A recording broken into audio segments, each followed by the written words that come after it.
እና አሁን የያዝነው ርዕስ ምንድነው?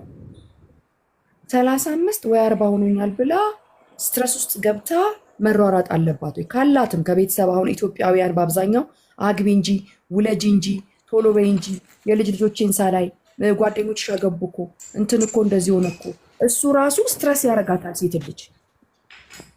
እና ምን ማድረግ አለባት? የመጨረሻ ሞራል የሚያደቅ ንግግር ማለት ነው። ከእናትሽ ስትሰሚ አግኝታችሁኛል። ሞራል ድቅቅ የሚያደርግ ንግግር ከእናቶቻችን ስንሰማ ምንድን ነው የምናደርገው? ሺ ኢዝ አወር ማዘር። በጣም ይጎዳል። እሷ የበላችሁን ሰርግ ለመመለስ እኔና እናንተ ማገዶ እንሆናለን። የምንሰማቸውን ነገሮች የምንሰማው ደግሞ ከምን አንጻር ነው? እምነታችን የሚጠየቀው ከምንሰማው አንጻር ስለሆነ ያንን ባላንስ ማድረግ አለብን እና ላገኘነው ሁሉ ጆሮችን መስጠት የለብንም። ያንን ጆሮ በሰጠነ ቁጥር ራሳችንን ዲስከሬጅ እናደርጋለን። እንደውም የሆነ አንድ ጽሑፍ ሳነብ ነበር። ባዮሎጂካሊ ሰው ፊዚካሊ ባላንስ ሆኖ ሰውነቱ የሚሄደው ጆሮ ትክክል ከሆነ ነው የሚል ገርሞኝ በጣም እና ከመንፈሳዊ ነገር ጋር ተያያዘብኝ። የሰው አቋሙ ሚዛኑ ትክክለኛ አቋም የሚኖረው ባላንስ ማድረግ የሚችለው የሁለቱ ጆሮ ውስጥ ያለው ነገሩ ነው። ሁሉም ነገር ከመጥፎ ብቻ አይደለም የሚለውንም ሰዎች እንዲወስዱት ነው እና ኮክዬ ብታገቢ በቃ ቶሎ ብትወልጂ እግዚአብሔር ቢባርክሽ እንደኔ አይነት ህይወት ብትኖሪ ብለው መልካም የሚያስቡ ሰዎች አሉ። ከክፉ ሳይሆን ግን ትዳርን የሚሰጥ ማን ነው? እግዚአብሔር ነው። እኔ ስላልኩኝ አይደለም የከሌ ትዳር የሚሰራው የከሌ ትዳር የሚመጣው። ስለዚህ በጊዜ ቆይታ ውስጥ ሁልጊዜ እኔ ማምነው በምንድን ነው ካላችሁኝ ከሰዎችም ከማንም መልእክት ይልቅ የኛ ጸሎት ይበልጣል። በየትኛውም ሰዓት መምጣት የሚችለው ትዳር የመጣውም ትዳር ዘላቂነቱ መልካምነቱ በረከቱ በጸሎት ይወለዳል። ስለዚህ መጸለይ አንድ ፓርት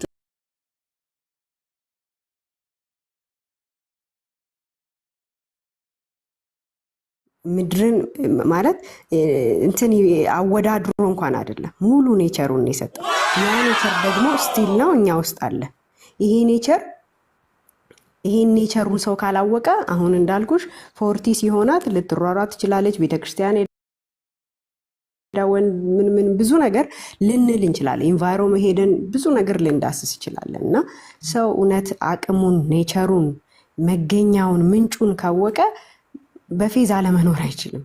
እኔ ነው የምለውና በአማርኛ ሁሉም ሰው እንዲገባ ምን የሚለው ፌዝ የሚለው በእምነት ጻድቅ በእምነት በህይወት ይኖራል ነው አይደል የሚለው? አይ በአማርኛ ፌዝ የሚለው ያፌዘ የሚለውንም ሊጠቁመን ስለሚችል እንግሊዘኛ ሊሰሙ ቢኖሩም ነገር ግን ፌዝ የሚለውን በአማርኛ እንግባባ። ምንም ችግር የለም። እሺ በእምነት መኖር አለብን። እምነት የሚባለው አሁን ጻድቅ በእምነት በህይወት ይኖራል የሚለው ህይወት እግዚአብሔር ጋር ያለ ህይወት ነው። ሙሉ ህይወት፣ ሙሉ ደስታ ያለበት በአሸናፊነት በድል የምንኖርበትን ህይወት ያንን እዚህ ምድር ላይ ገልጠን መኖር የምንችልበት በእምነት ነው።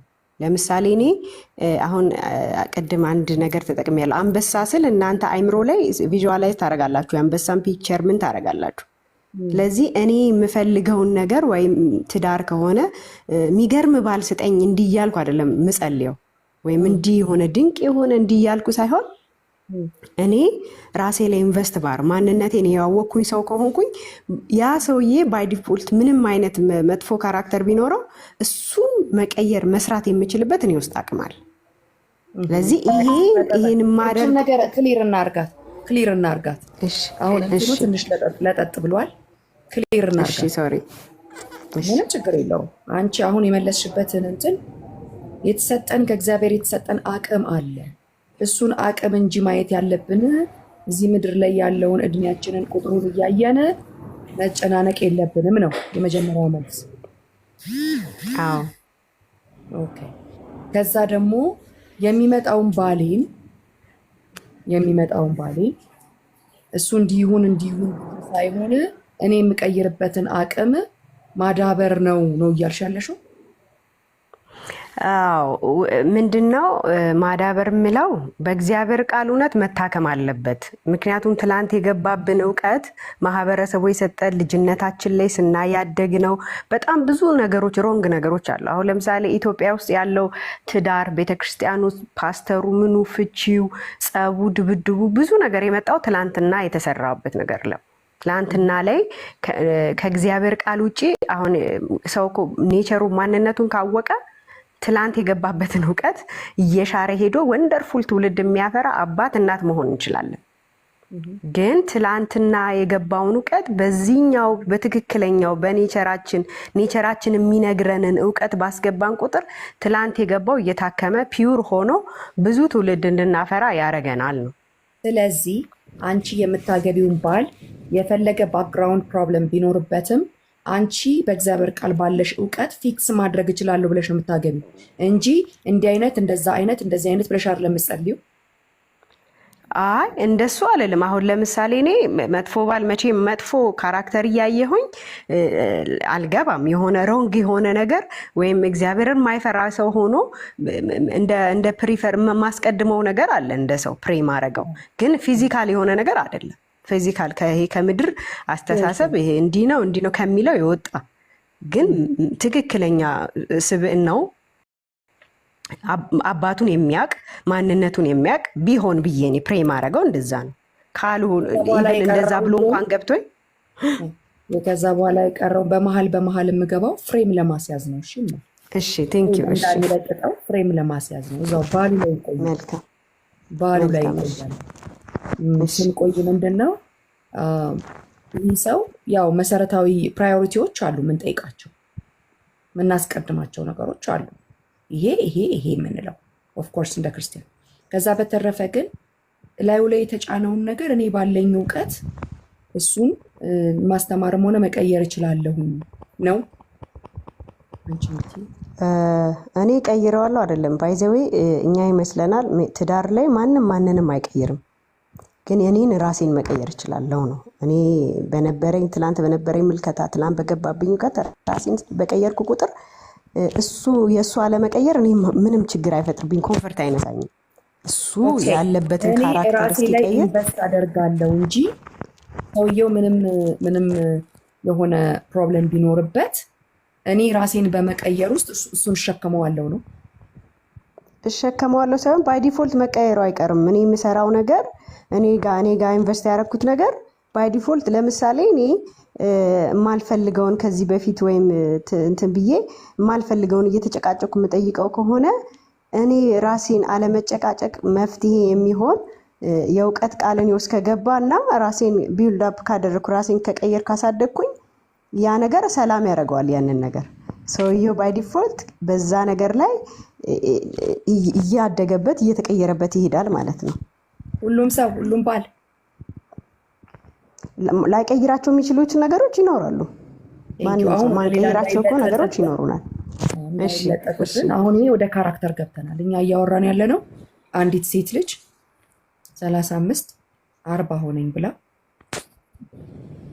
የግድ ተራሩጣ ማግባት አለባት ወይ የሚለው ጋነን ያለ ነው። አሁን አንቺ ያው ትንሽ እየሄድሽ ጥያቄዎችን ትንሽ ፍሬም ለማድረግ ሞክሬያለሁ፣ ግን ኦልሬዲ ከገባሽ በኋላ ያለውን ካራክተር ውስጥ ሁሉ ገብተሻል አንቺ።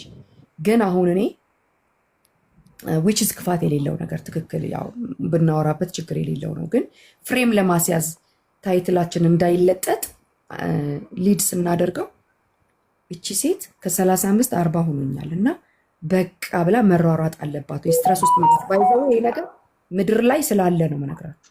አሁን የምንናገረውን ራሱ ላንኖረው እንችላለን፣ እየተናገርን ያለነውን ራሱ ላንኖረው እንችላለን። ምክንያቱም መናገር ቁልቁለት ስለሆነ፣ ግን ቢብሊካሊ እንናገረዋለን። እኔም ይሄ ችግር አለብኝ ግን ወደዚህ እያደግኩ ነው ብለን ልንለው እንችላለን። ምክንያቱም ሰው ለመናገር በጣም ቀላል፣ ለማድረግ ግን ከባድ።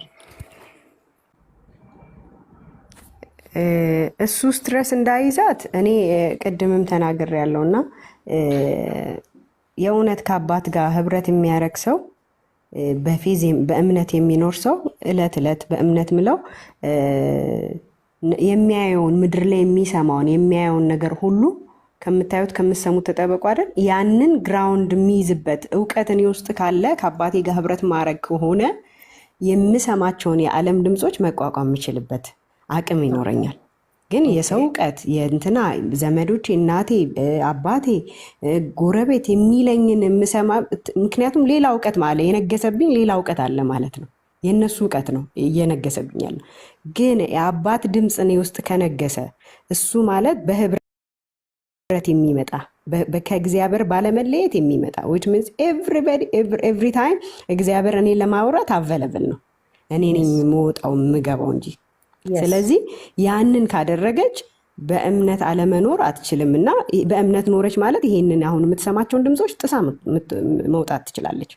እኔ በዛ ነው ማምነው። ሰው እዛ ነገር ውስጥ ከሌለ ህብረት ውስጥ ከሌለ ያየበት ነገር ሁሉ ይነግስበታል። ለምሳሌ ዓለም ቆንጆ አይደለሽም እድሜሽ አልፏል ብትለኝ ይሄ እውቀት እንዲነግስ የሚያደርገው እኔ ቤዝመንት የሆነ እውቀት ከሌለኝ ነግሶብኝ ልጮ ልሯሯጥ እህቴ እንዳለችው ብዙ ነገር ላረግ ይችላል። ዋናው እኔ ውስጥ ያለው ከአባት ጋር ያለኝ ህብረት ነገሮችን ለመቀየር አቅም ይሆነኛል ብዬ አስባለሁ። ቴንኪዩ ቤተሰብ። ከውጭ የሚመጡ ድምፆችን የተለያዩ ነፍሳችን ውስጥም ያለን ጩኸት በእግዚአብሔር ቃል እውቀት ራሳችንን ሰርተን ያንን የምንቋቋምበትን ማንነት መገንባት እንችላለን ነው መጠቅለያው አይደል? አግኝቼሻለሁ። አዎ በደንብ አግኝቼሻለሁ። ስፒሪታችን ላይ በመስራት በእግዚአብሔር ቃልና በጸሎት ከእግዚአብሔር ጋር ኢንቲሜሲ በማድረግ ከውጭ የሚመጡ ድምፆችንም እንደገና ደግሞ ነፍሳችን ታድሳ ባልጨረሰችበት በዛ ክፍተት ውስጥ ያላት የነፍስ ጩኸትን በመንፈሳችን አማካኝነት መቋቋም እንችላለን ማለት ነው። እውነት ነው በጣም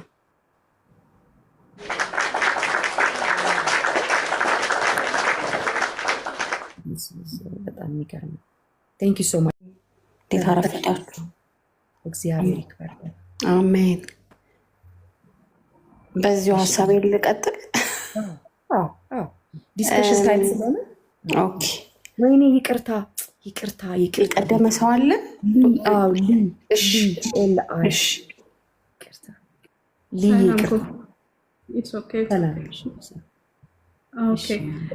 በዚህ ጉዳይ ነው ማለት የፈለኩት ምንድን ነው ያው ክርስቲያናዊ ዲስከሽን እንደውም መሆኑ መጠን ከመንፈሳዊ ነገር ጋር እያያዝብኛል ሁሉም ነገር እዚህ ጋር ያሳለፍነው አሁን ወደ መሯሯጡ ከመግባታችን በፊት ያሳለፍነው ህይወት ምን ይመስላል? 35-40 ከመሙላቱ በፊት የነበረን ህይወት ምን ይመስላል? እግዚአብሔር የፕሪንስፕል አምላክ ነው አይደለም እንጂ ለሚያምኑትም ለማያምኑትም ያው እንደ ፕሪንስፕሉ መጠን ነው ለሁላችንም እግዚአብሔር የእጃችንን ዋጋችንን የሚከፍለን ማለት ነው። ኦኬ 35-40 ተደረሰ። ምን እያደረግኩ ነው እዚህ እድሜ ላይ የደረስኩት? በእግዚአብሔር ቤት ስኖር ምልልሴ እንዴት ነበረ? አሁን ልዬ ላቋርጥሽ። በእግዚአብሔር ቤትም ያላደጉም ያደጉም ለምሳሌ በ34 ዓመቷ ጌታን ያገኘች ሴት እያሰብሻው ያ ገብቶኛል። ወደዛም እመጣለሁ እና ያው ከክርስቲያኖቹ ልጀምር በሚለው ነው። ሁሉን ነገር እናውቃለን አይደለ? እዚህ ጋር ፎር ኤግዛምፕል እኔ ከልጅነቴ ጀምሮ በእግዚአብሔር ቤት ያደግኩኝ ልጅ ነኝ። እንደ እግዚአብሔር ሀሳብ እንዴት መመላለስ እንዳለብኝ አውቃለሁኝ።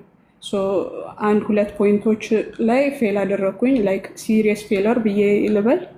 ከዛ በኋላ ሰው መቼም የዘራውን ያንኑ ያጭዳል አይደለም?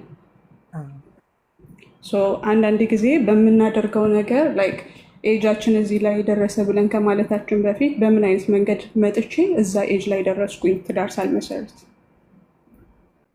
አንዳንድ ጊዜ የዘራነውን ጨርሰን ከዛ በኋላ ወደ ኔክስት ስቴፕ እንሄዳለን። እግዚአብሔር እድል የሚሰጥ ያለፈውንም የሚክስ አምላክ ስለሆነ ይሄ ለኛ። ከዛ ባለፈ ደግሞ ሳይንስ ነው ያስቀመጠው አይደለ? 35-40 ምናምን አይ ቲንክ መሯሯጡ የሚመጣው ልጅ ከመውለድ አንጻር ይመስለኛል እንጂ 40-50 ዓመት ላይ ሆነው የ30 ዓመት የሚመስሉ ብዙ ሴቶች አሉ።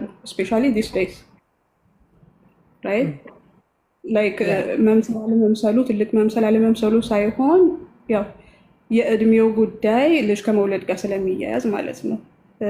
ከዚህ አንጻር 35ም ዓመት 40ም ዓመት ከዛ በኋላ ያለመውለዱ ነገር ከባድ እንዲሆን ያደረገው ተፈጥሮ ነው። ያን ተፈጥሮ ደግሞ የፈጠረው እግዚአብሔር ነው።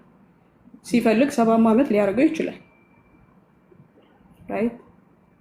ላይክ ማለት የፈለኩት ምንድን ነው 35 ዓመት ላይ በተለያየ ስፔሻሊ አሁን ወደ ውጭ የሚኖሩ ሰዎች በተለያየ ህይወት ውጣ ውረድ ሳይሞላላቸው ቤተሰብ በመርዳት ምናምን እድሜያቸው ይሄድና የሆነ ሰዓት ላይ ወደ ራሳቸው ህይወት መምጣት ሲያስቡ ያኔ የሆነ ሌት ይሆናል። 35 እና 40 ለመውለድ ተቀምጠናል በሳይንሱ። እግዚአብሔር ግን ምን ይላል በዚህ ጉዳይ? ሮሜ 8:28 ላይ ምን ይላል? እግዚአብሔርን ለሚወዱት እንደ ሐሳቡ እንደተጠሩት ነገር ሁሉ ለበጎ እንዲደረግ እናውቃለን ይላል አይደል? ኦን ደ ራይት ትራክ እየሄድኩኝ እያለ በነገሮች አለመመቻቸት እዚህ እድሜ ላይ ደረስኩኝና ከዛ አሳሰበኝ ልጅ መውለድ ምናምን። እግዚአብሔር የቱ ጋ ነው ታዲያ ላይክ ጥቅሙ ለኛ? ከዛ ውጭ ደግሞ እግዚአብሔር ለአህዛብም ለክርስቲያኑ ላይክ ፌር አምላክ ነው ብዬ አምናለሁ። ሰዎች እግዚአብሔርን ማወቅ ላይ እስከሚደርሱ ድረስ በምድራዊ ነገር ግን ለማንም ሰው ይፈርዳል። በቃ ለሁሉም ሰው ላይክ የሄደበት መንገድ እንዴት ነው የሚለው ነገር ዋና እንትን ይመስለኛል። እኔ አምንም ምናልባት አሁን ጥያቄ ልጠይቅሽ። ሰው ለምሳሌ ቤተሰቡን እየረዳ ለቤተሰቡ እየኖረ በጣም በብዙ መልካም ነገሮችን በማድረግ ውስጥ ድንገት እድሜው ሊሄድ ይችላል። ሁሉንም ማማከለ ነገር እንድናደርግ ማለት ነው። መጥፎ ዘር እየዘራ ላይሆን ይችላል። በቃ ድሃ ቤተሰቦች ይኖሩት ኢትዮጵያውያን ስለሆንን ድሃ ቤተሰብ ምን እንደሆነ ይገባናል። ቤተሰብን ለመርዳት እህቶቻችንን ለማስተማር ምናልባት እናት አባት ሞተው ሊሆን ይችላል፣ ወይ እናት አባት በድህነት ሆነው ሊሆን ይችላል። ምናልባት ሰው ሀገር ወጥቶ ወንድሞቹን እያስተማረ ሊሆን ይችላል። እራሱ ላይ ኢንቨስት አላደረገ ይሆናል ያ ሰው እና እድሜው ግን ደረሰች ይቺ ሴት ምን ትሆን ማለት ሁሉንም እንትን እያየንን ዙሪያ እዚህ ጋር እግዚአብሔር ላመነውም ላላመነውም ፕሪንሲፕል ነው አይደለም የሚከተለው። እግዚአብሔር የፕሪንሲፕል አምላክ ነው። ለሁላችንም ቅን ፍርድ አይደል የሚፈርደው እግዚአብሔር። አይ ቆይ ልዬ አሁን ፍርዱ ጋርም አልደረስንም፣ ሁሉም ነገር ጋር አልደረስንም። እኛ እግዚአብሔር የሚወደውን ነገር እያደረግን ለታናናሽ እህቶቻችን የታናናሽ እህቶቻችንን የታናናሽ ወንድሞቻችንን ህይወት ለማቅናት በስራ ላይ እንሆናለን። እኔ ባገባ እና የራሴ ኑሮ ብኖር ቆይ እነሱን ፈርላሲዝ ለምሳሌ እናት አባት ላይኖሩ ይችላሉ። ታላቅ እህት ትሆኝና እዚህ ጋር ይደረሳል። ተደረሰ። በጣም ብዙ ሴቶች ደርሶባቸዋል። ባይዘው እድሜያቸው ገብቶሻል። ከዛ በተረፈ ደግሞ እሺ እየጸለየችም እያነበበችም ምን እያለችም ሳታገባ 35 ዓመትና 40 ደረሰች። ምን ይሁን? ያ ገብቶኛል። አሁን እኮ ለእነሱም ቢሆን ኮንሲደሬሽን አለው ነው ማለት ከእግዚአብሔር እይታ አንጻር ኮንሲደሬሽን አለው ብዬ ነው የማስበው። ቢኮዝ ሂ ኖስ ኦልሬዲ ራይት። እነሱ ቤተሰብ ሲረዱ ምን ሲሉ እድሜያቸው እንደሄደ እግዚአብሔር ያውቃል አይደለ? ስለዚህ ለሁሉም ሰው ማለት ከመሯሯጥ በፊት ይሆነኛል ወይ የሚለውን ነገር ማየት ነው ኢን ዘ ፈርስት ፕሌስ። ላይክ ሮጦ ገብቶ ልጅ ወልዶ ከዛ በኋላ ተለያይቶ ላይክ ልጆች ባልሆነ አይነት አመለካከት እንዲያድጉ ከማድረግ ቀስ ብሎ ስቲል ታይም አለ ነው የምለው ለሁሉም ሰው። አሁን 35 እድሜ ቁጥር ነው እንጂ ቢብሊካሊ እድሜ ቁጥር ነው እንጂ ታግሶ እግዚአብሔርን መጠበቅ ባጭሩ ስናደርገው ማለት ነው። ያ ግን አሁን ለዚህ እምነት አያስፈልግም ትያለሽ? ኦኬ ፎር ኤግዛምፕል አሁን በሳይንስ ተቀምጦልናል። በሳይንስ እኮ ይኸው እኮ ከግሬስ ጋር እኮ አብረ የነበርሽ መስሎኝ እኮ ነው ቁጭ ብለሽ ከኛ ጋር። ሰው በእምነቱ እግዚአብሔርን ይዞ ራሱ ላይ እየሰራ በነፍስም ውስጥ ያለ ጩኸትን በውጭም ያለ ጩኸትን በቤተሰብ በምን ያለ ፑሽ የሚደረግን መቋቋም የሚችለው የእግዚአብሔር ቃል በውስጡ ሲኖር የእግዚአብሔር ቃል በራሱ እምነት ይፈጥራል። ኢንቲሜሲ ከእግዚአብሔር ጋር ሲኖረን የውጭ ያለውንም ከነፍሳችን የሚጮኸውንም ድምፅ መቋቋም እንችላለን ብለን እኮ አወራን እኮ ነበርሽ አይደል? ስናወራ ነበርኩኝ። ግን አንድ ጥያቄ ልጠይቅሽ። ለእኛ ለክርስቲያኖቹ ኮኪ ፓስት ላይፍ ማተር አያደርግም እንደዚህ አይነት ነገሮች ላይ? ፓስት ላይፋችን ትክክል ቢሆንስ እኮ ነው የምልሽ። ያ ትክክል ለሆነውማ አልኩሽ እኮ ሮሜ 8:28 የጠቀስኩ ትክክል ለሆነው ነው። ላይክ ሪቨርስ ያደርገዋል እግዚአብሔር ሁሉን ነገር ለመልካም ቀይሮ ባላሰብነው መንገድ እግዚአብሔር በመልካም ሰው ሊባርከን ይችላል። ይሄንን አምናለሁ። ግን ላይክ ጥሩ ያልሆነ ባክግራውንድ ኖሮን እዛ እድሜ ላይ የደረስን ክርስቲያኖች ጌታን የምናውቅ ስንሆንስ? ጌታን እያወቀ የማያጠፋ ሰው ኮንሲኩዌንሱን ያጭዳታል። ምን ችግር አለው እኮ በስጋ መበስበስን ያጭዳል ብሏል። ግን አሁን 34 ዓመት ድረስ የፈለግሽውን እየሆንሽ ቆይተሽ 34 ዓመት ላይ ጌታን ብታገኝ እነሆ አሮጌው ነገር አልፏል ነው የሚልሽ መጽሐፍ። እውነት ነው፣ እውነት ነው። ገብቶሻል? ሁሉንም እያሰብን እንድንመልስ ብዬ ነው። አሁን እኔ የፈለግኩት ብዙ የተለጠጡ ዲቴሎች ውስጥ ሳንገባ አንዲት ሴት እድሜ 35 እና 40 ብቻ ነው በቃ ብላ መሯሯጥ አለባት ወይስ የለባትም? የለባትም። እግዚአብሔር አለ ነው መጠበቅ አለባት። ራይት ፐርሰን የሚገኘው በመሮጥ ሳይሆን ተረጋግተሽ ክርስቲያን ሆነንማ የዘራናቸውን ነገሮችማ እሱም እንዳለ ሆኖ ግን አሁን የምናወራው ሴት ብለን ነው።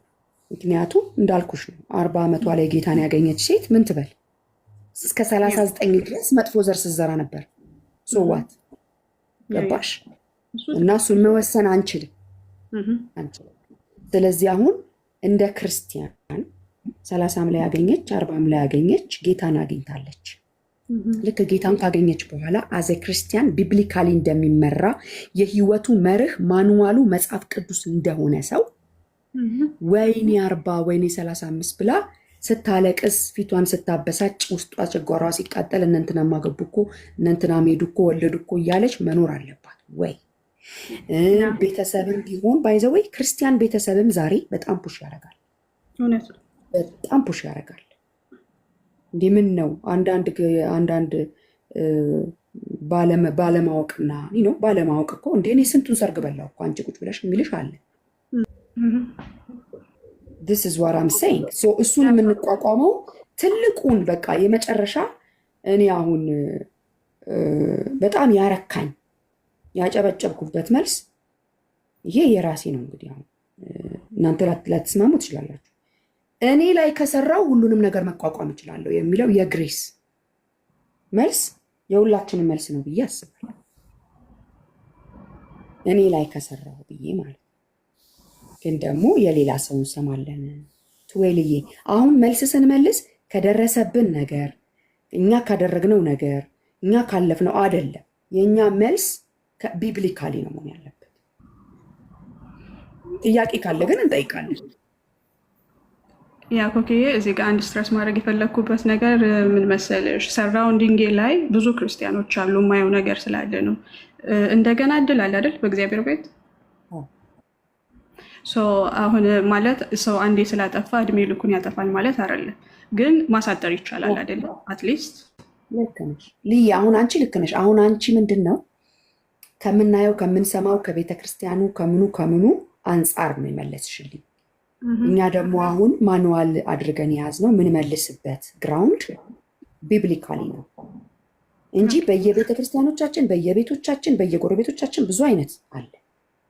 ጃጅ የምንደረገው አለ፣ ብዙ አለ። አንቺ እንደምትይው በጣም ብዙ አለ።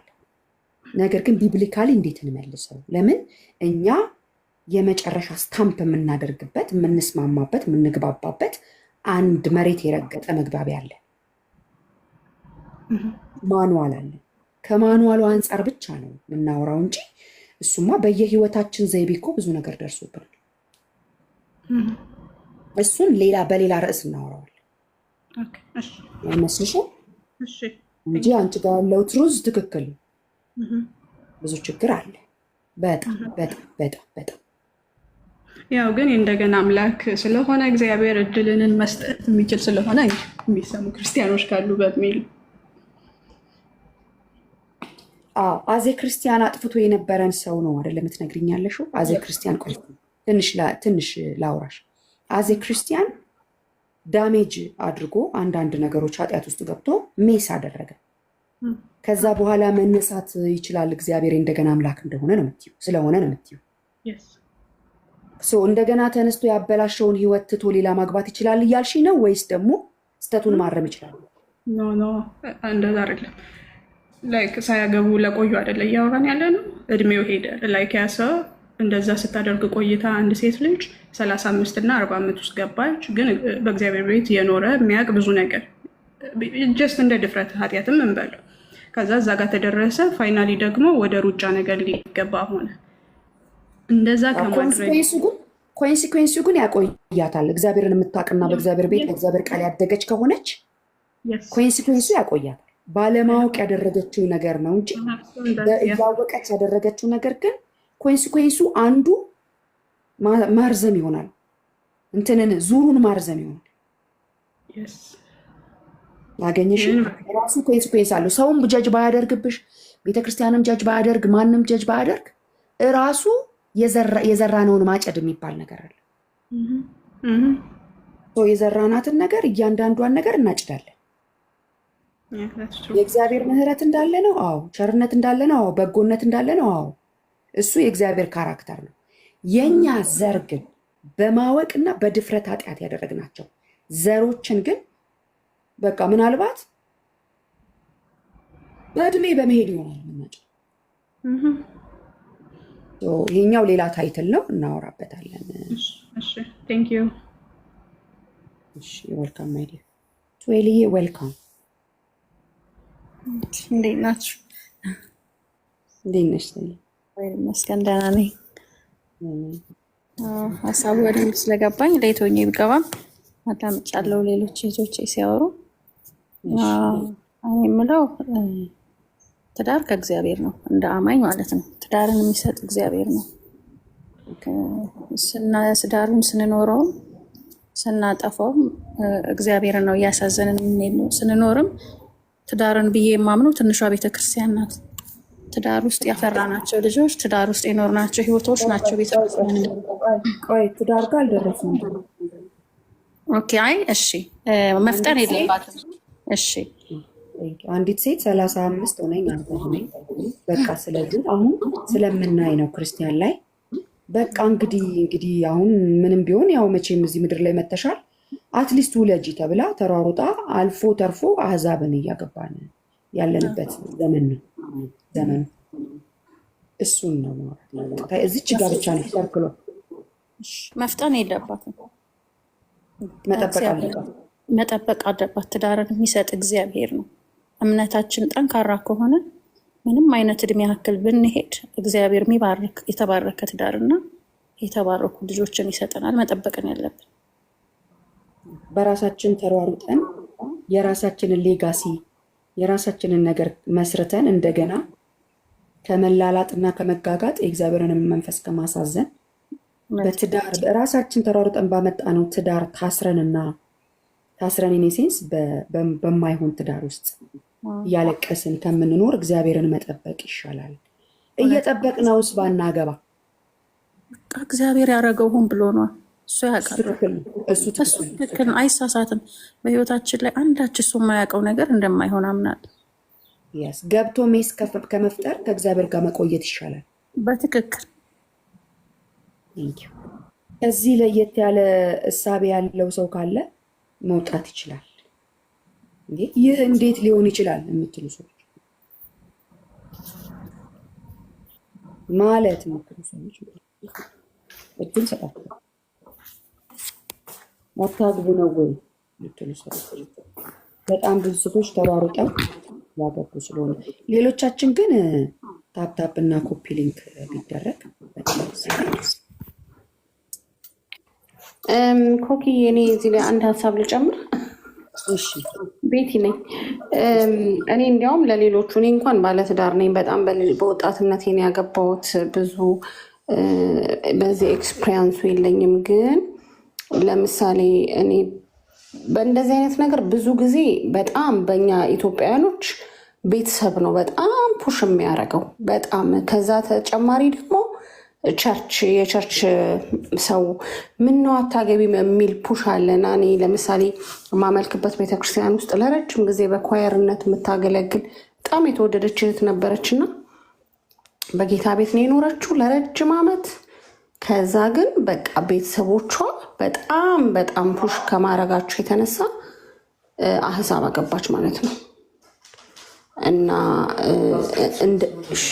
ሽፒናም ቲንግስ እና እንደዚህ አይነት ነገር በጣም በቃ ቤተሰብ በጣም ጫና ያደርግብናል እኛ ኢትዮጵያኖችን ማለት ነው። እና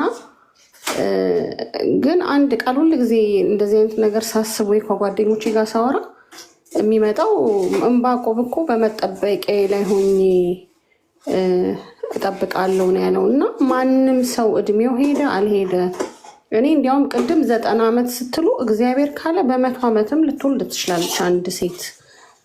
እግዚአብሔር የወደደው ነው የሚሆነው።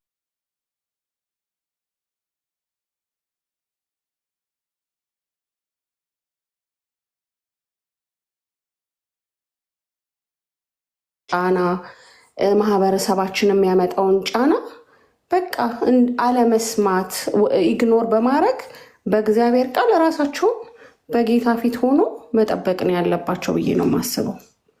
ግን ቀላል አይደለም፣ እንደምናወራው አይደለም። በተለይ የቤተሰቡ ጫና በጣም ከባድ ነው። ቅድም ግሬስ በጣም ጠቅልለዋለች።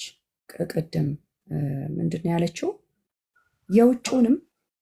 የውጩ ማለት ቤተሰብ፣ ጓደኛ፣ የሚያገኝሽ ሰው ድንገት ጣል አድርጎብሽ ወይ አንቺ ልጅ ትልቅ ሰው ሆንሽ እኮ መቼ ነው የምታገቢው? እሱ አሁን የዓመት ለቅሶ ሊሆን ይችላል የኛ። እውነት ነው። እና እሱን ድምፅ እንደገና ደግሞ ነፍሳችን አንዳንዴ ትዝላለች። እንዝላለን አይደል? ነፍሳችን እኮ ትዝላለች። እና በዛለች ጊዜ የሆነ ጊዜ ላይ በተለይ ምንም አንወሻሽም። የሆኑ የእኛ ባቾች ጓደኞቻችን አግብተው ወልደው የሆነ ነገር ሴቶች ሲያዩ ነፍስ ብቅ ትላለች። አንዳንዴ የፈለገ ጠንካራ ክርስቲያን ብትሆን ብቅ ስትል ያንን ነው የእግዚአብሔር ቃል የሚለኝን ነኝ ብለን ለማለት የምንችለው በእግዚአብሔር ቃል እውቀት እምነታችንን ከፍ ስናደርግና ከእግዚአብሔር ጋር ያለን ኢንቲሜሲ ከፍ ሲል የሚመጡትን የነፍስም ሆነ የውጭ ጩኸቶችን እኛ የጦር ዕቃውን ልበሱ እኮ እንደሚለው የጦር ዕቃ እኮ ነው። ክፉ ቀን ሲመጣ መቋቋም ትችሉ ዘንድ እኮ የሚለው ይሄም እኮ አንዱ ነው። መቋቋም የምንችለው የጦር ዕቃዎችን ኤፌሶን 6 ላይ ያለውን እሱን ስንለብስ ነው። እና ይሄ ራስ ላይ መስራት የሚለው ነገር የሰውንም የምኑንም ምንም እኔ እግዚአብሔር የሚለኝ ይህንን አይደለም ብለን ቀለል እንድናደርገው ያደርገናል ያለችው ግሬስ በጣም ቬሪ ኢምፖርታንት ፖይንት፣ ፓወርፉል ነው። እውነት ነው። በዛ ላይ ደግሞ ምላሳችን እኛ ማለት እኔ እውነቴ ነው ከቤተክርስቲያን የቀረሰው ሁሉ አውቃለሁ። አግብታ ባለመውለዷ ባገኟት ቁጥር እንዴ ሲሏት ከቸርች የቀረች ሰው አውቃለሁ። እና ይሄ በቃ ያለማግባትም ይሄ ነው። እኛ በቃ ሳናስበው ወይ በደንብ ሳናገናዝብ ዝም ብሎ ልማድ ሆኖብን የምንጠይቀው ነገር አለ። እና እኛ ራሳችን ስንመላለስ በቃ በማስተዋል እንድንመላለስ ሰዎቹን አታክ እንዳናደርግ የሚሰማቸውን ነገር እንዳንጠይቃቸው ሲሆን እኮ ራሳችን እናየዋለን። በጊዜው የሚገለጥ ነገር ነው። እጮኛም ካገኙ የሚያገቡም ከሆነ የምናየው ነገር ነው። እና እኛ ራሳችን እንደ አንድ ክርስቲያን በምንሄድበት ቤተክርስቲያን ባይብል ስተዲ ቢሆን ምን ቢሆን በቃ ቁጥብ መሆን አለብን። እኔ በእውነት በጣም ብዙ ሰዎች በዚህ ነገር ሲጎዱ ደግሞ ቅድም እንዳነሳሽው አንቺ ውጭ ሀገር የሚኖር ሰው ብዙዎቹ ለቤተሰብ ነው የሚኖሩት። ወንድም ሲያስተምሩ፣ እህት ሲያስተምሩ፣ ሲረዱ፣ ቤተሰቦቻቸውን ቤት ሲሰሩ ለቤተሰቦቻቸው ጊዜያቸው ያልፍባቸዋል። እና ይሄ ነገር እንዳለ ሆኖ እኛ ደግሞ በማስተዋል እንደ ክርስቲያን መመላለስ አለብን። ዲያታገኝ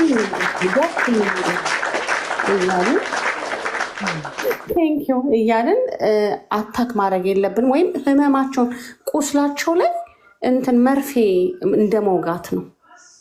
እና በዚህ ደግሞ እንድንጠነቀቅ በቃ ጌታ ይርዳን። እውነት በማስተዋል እንመላለስ። ልጆችም ሆነ ባል ወይም ሚስት የእግዚአብሔር ስጦታዎች ስለሆኑ እውነት ነው። የእግዚአብሔርን ስጦታ እኛ በመጠየቅ ውስጥ የሰውን ህመም ወይም የሰውን የመጠበቅ አቅም እንዳንጎዳ እንጠንቀቅ ነው። እውነት ነው። አዎ እኛም ራሳችን አንዱ ችግር ነን። በጣም በጣም ትክክል። በጣም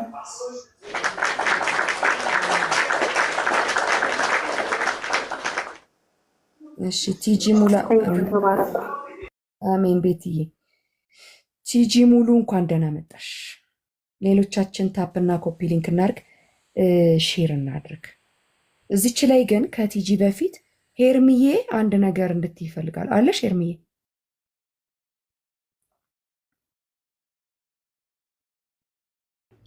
አለው ኮካይ ይሄ በቤተ ክርስቲያን ውስጥ በጓደኝነት ውስጥ በቤተሰብ ውስጥ እንዴ አልደገምሽም እንዴ? ትልቁ እኮ አደገ። አግብተንም እኮ ጥያቄው ሌላ ነው።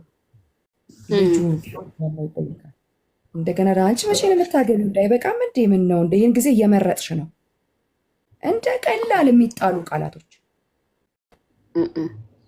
የሚወረወሩ ቃላቶች ናቸው አደለ? ምናምን ብላ ስቃ ልትሄድ ትችላለች። ነገር ግን ሴቷ ልብ ላይ የሚፈጥረው ይኖ ቅድም ግሬስ እንዳለችው ጃይንት ከሆንን በስፒሪት በጣም ራሳችንን የምንጠብቅ በእግዚአብሔር ቃል እውቀት በምን ብዙ የተሰራን በብዙ ንግግሮችም አልፈን ተደቁሰን አልቆ ያለፍን ከሆንን ልንቋቋመው እንችላለን። ግን እንደዚህ አይነትን ሴቶች እንደዚህ የሚሉ ቤተክርስቲያን ውስጥ አገልጋዮች ራሳቸው ምንድን ነው እናንተ እስካሁን ድረስ አትጋቡም እንዴ? አታገቡም እንዴ? የሚባሉ ነገሮችን ራሳችን ጋር ስናየው ምን እንዴት ታይዋለሽ? እኔ ይህንን በሁለት አንጻር ነው ማየው። ከዛ ጋም የሚመጣውን ከሪፍሌክት አንጻር ከበጎነት የተነሳ ይመስለኛል የእኛን መልካምነትም ከሚፈልጉ ቢን ኤክሳይትድ ከመሆን አንጻር ኢኒሽቲቭ ኑሯቸው እኛን ኢንካሬጅ የሚያደርጉበት መንገድ ምን እንደሆነ አያውቁም። እኛን በየት መንገድ ዲስካሬጅ እንደሚያደርገን አንዳንድ ጊዜ መልእክቶችን አድሬስ ስናደርግ መልእክቱን ተደራሽ ማድረግ እና መልእክቱን መናገር በጣም የተለያዩ ነገሮች ናቸው። ግን ያንን ይዘውን የሚመጡትን መልእክት እኛ ላይ ዲስከሬጅ ሳያደርገን ኢንካሬጅመንት ሰጥቶን ራሳችንን እንድናይ የሚያደርገን ወይ ከሆነ ዊች ኢዝ ጉድ። ግን ደግሞ አንዳንድ ጊዜ ሰዎች በጣም ራፍሊ ገጥሞ ያውቃል። እኔን ራሱ በጣም ዲስከሬጅ በማያደርግ መንገድ ቤት መጥቼ ዋይ ምናምን ያልኩበት ታይም ላይ ብዬ አውቃለሁ። እንደነዚህ አይነት ነገሮችን ራሴን ራሱ ስመለከት ግን ቅድም ግሬሲ ስትናገር እንደነበረው ልባችንን ፕሮቴክት የሚያደርግ ቦልድሊ የእግዚአብሔርን አትሞስፌር በራሳችን ላይ ክሬት ማድረግ አለብን ብዬ አምናለሁ። በእግዚአብሔር መንግስት አንጻር እንደሚኖር ሰው ሪፍሌክት የምናደርግበት የምንቀበልበትን መንገድ መጥነን መቀበል አለብን። የምንሰማው ነገር ዲስከሬጅ ያደርገናል፣ የምንሰማው ነገርም ይጠብቀናል እና ይሄ ባላንስ የምናደርግበት ወይ ፊዚካሊ ከምትሰሙት ነገር ተጠበቁ አይደል የሚለው መጽሐፍ ቅዱስ። እኛም ደግሞ ከምንሰማቸው ነገሮች የምንጠበቅበት መንገድ አንዱ የምንሰማው ነገር ነው እና የምንሰማው ነገር ፊልተር አድርገን ብንሰማ ከእግዚአብሔር ቃል አንጻር ልባችንን በሚጠብቅ እኛን በማይጎዳ መንገድ ቢሆን በጣም እንደዛ አስባለሁ ኮካዬ እንጂ ከዛም ወገን የሚመጣው ነገር ባድ ኢሜጅ ይኖረዋል ብዬ አላስብም። ኢማይ ቢ ሊኖረው ይችላል 5% ዊ ዶንት ኖ ግን ሞስትሊ ዘ ታይምስ ከጥሩ ኢንካሬጅመንት የተነሳ የሚመጣ ቃል ነው። አት ሴም ታይም ጥሩ ነው ብለን ደግሞ እኛ ጋር ደግሞ ያለንበትን ኮንዲሽን እኔን አሁን ለምን አታገቢም ስትይ ይሀፍት ነው ዲፕሊ ስለ እኔ ማወቅ አለብሽ። ይሀፍት ከኔ ጋር ዴት ማድረግ አለብሽ። በምን ሰርከምስታንስ ውስጥ እንዳለው ትናንትናይን ማወቅ አለብሽ። የሄድኩበትን መንገድ ከዛ ተነስተሽ ነው አትሊስት ዩ ካን ቢ ላይክ ሰጀስት ማድረግ የምችይው ካጠፋውም ደግሞ ጃጅ ልታደርግኝ የምትችይበት መንገዶች ነገ ደግሞ እንዲህ ነው ብለሽ ለማሳየት ከዛ ሰው ጋር በጣም አታችመንት ሊኖርሽ ይገባል ብዬ አስባለሁ። የሆነ ሰው አታገቢም እንዴ ሲልሽ ማለት ነው ዝም ብሎ ራፍ ሊክኛ የሆን ውመን የሆነችዋን ሴት ዋይ ደድ ሜሬጅ ማለት በራሱ በጣም ይሄ ሰው ልጅ ላይ በጣም ትክክል ነው ብዬ አላምንም። እንዲህ የምንላቸውን ነገሮች ከኛ ከራሳችን አንጻር ብንተው ብናቆመው ብዬ አስባለሁ። ምክንያቱም ያንን ሰው እንደዚህ አታረግም ለማለት ከዛ ሰው ጋር ያለን ኢንቲሜሲ በጣም ሊኖረን ይገባል ብዬ አስባለሁ። ኢቨን ዶ ማለት አለማግባቱን ብናቅም ግን ትላንትና ላይ የነበረውን ዛሬ ላይ ምን እንደሚያስብ አትሊስት በአጭሩ በትንሽ ጊዜ ዴቲንግ ያንን ሰው እዛ ሌቭል ላይ ለማድረስ ከሰው ጋር ያለንን ኢንቲሜሲ ማስተካከል አለብን ብዬ አስባለሁ። እኛ ራሳችን እዚህ ውስጥ ያለን ሰዎች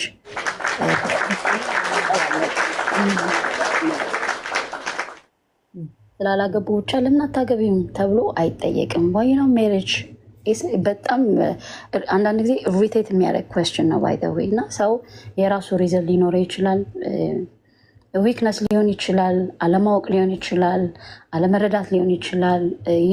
ብዙ አይነት ሰርከምስታንስ አናወር ላይፍ ሊኖር ይችላል። ግን ራንደም ሊመጥሽ ዋይ ሄርሞን ዋይ ናት ሜሬጅ ማለት በራሱ እንዴት ጥያቄው እንዴት ሪቴት እንደሚያደርግ ይነበር ሀያድ በጣም ሪቴት ያደርጋል። እና ከኛ ብንጀምር ባይነኝ ባንለው በጣም ሰዎችን የሚደግፈው ነገር ፓርት ማለት ካለብን ደግሞ ይሀብቱ ኮካዬ ኒድ ቱ ካም ቱ ማይ ላይፍ ይህን ጥያቄ ለመጠየቅ ይሀብቱ ኢንቸር ማለት በደጁ ነሽ ሰላምታ ስለሰጠሽኝ ብቻ ዋዩነት ሜሬጅ ብለሽ መጠየቃችን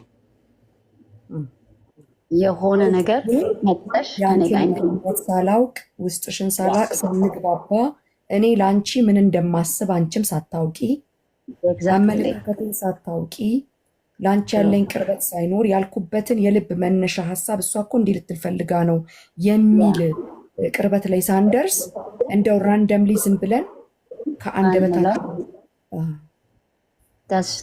በጣም ሰው የሚሳሳተው በዚህ መንገድ ነው።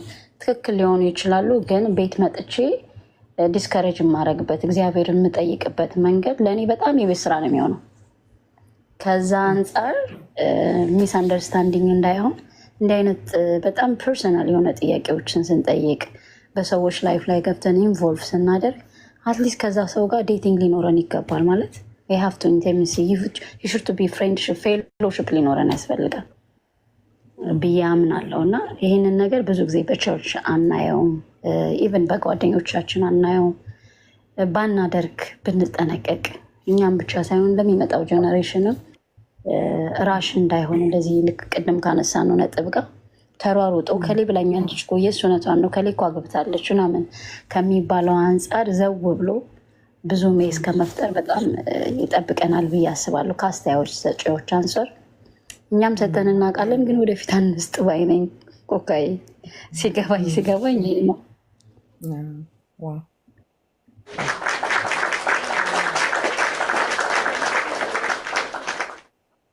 ድንቅ ነው መች ይሄ ትልቅ እውቀት እንዲኖረን ነው። ድንገት ዝም ብለን እንዳመጣልን ሁለት ሳናስብ የምንናገር ሰዎች ካለን እዛ ሰው ላይ ምን እንደሚፈጥር ስለማናውቅ ሜቢ ስንናገር ሁለት ጊዜ ማሰብ እንዲሆንልን።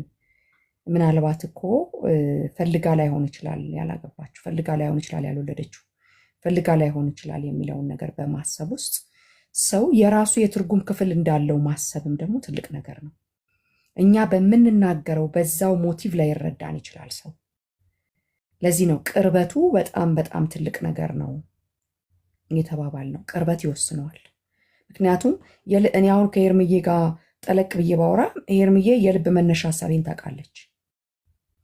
የሆነ ድንገት ግን ያገኘሁት ሰው ግን የሆነ ነገር ቢሆን ግን ትክክል አይመጣምና ይሄ በጣም ጀስት በጣም ትልቅ ነገር ነው ለራሳችን ጥንቃቄ እና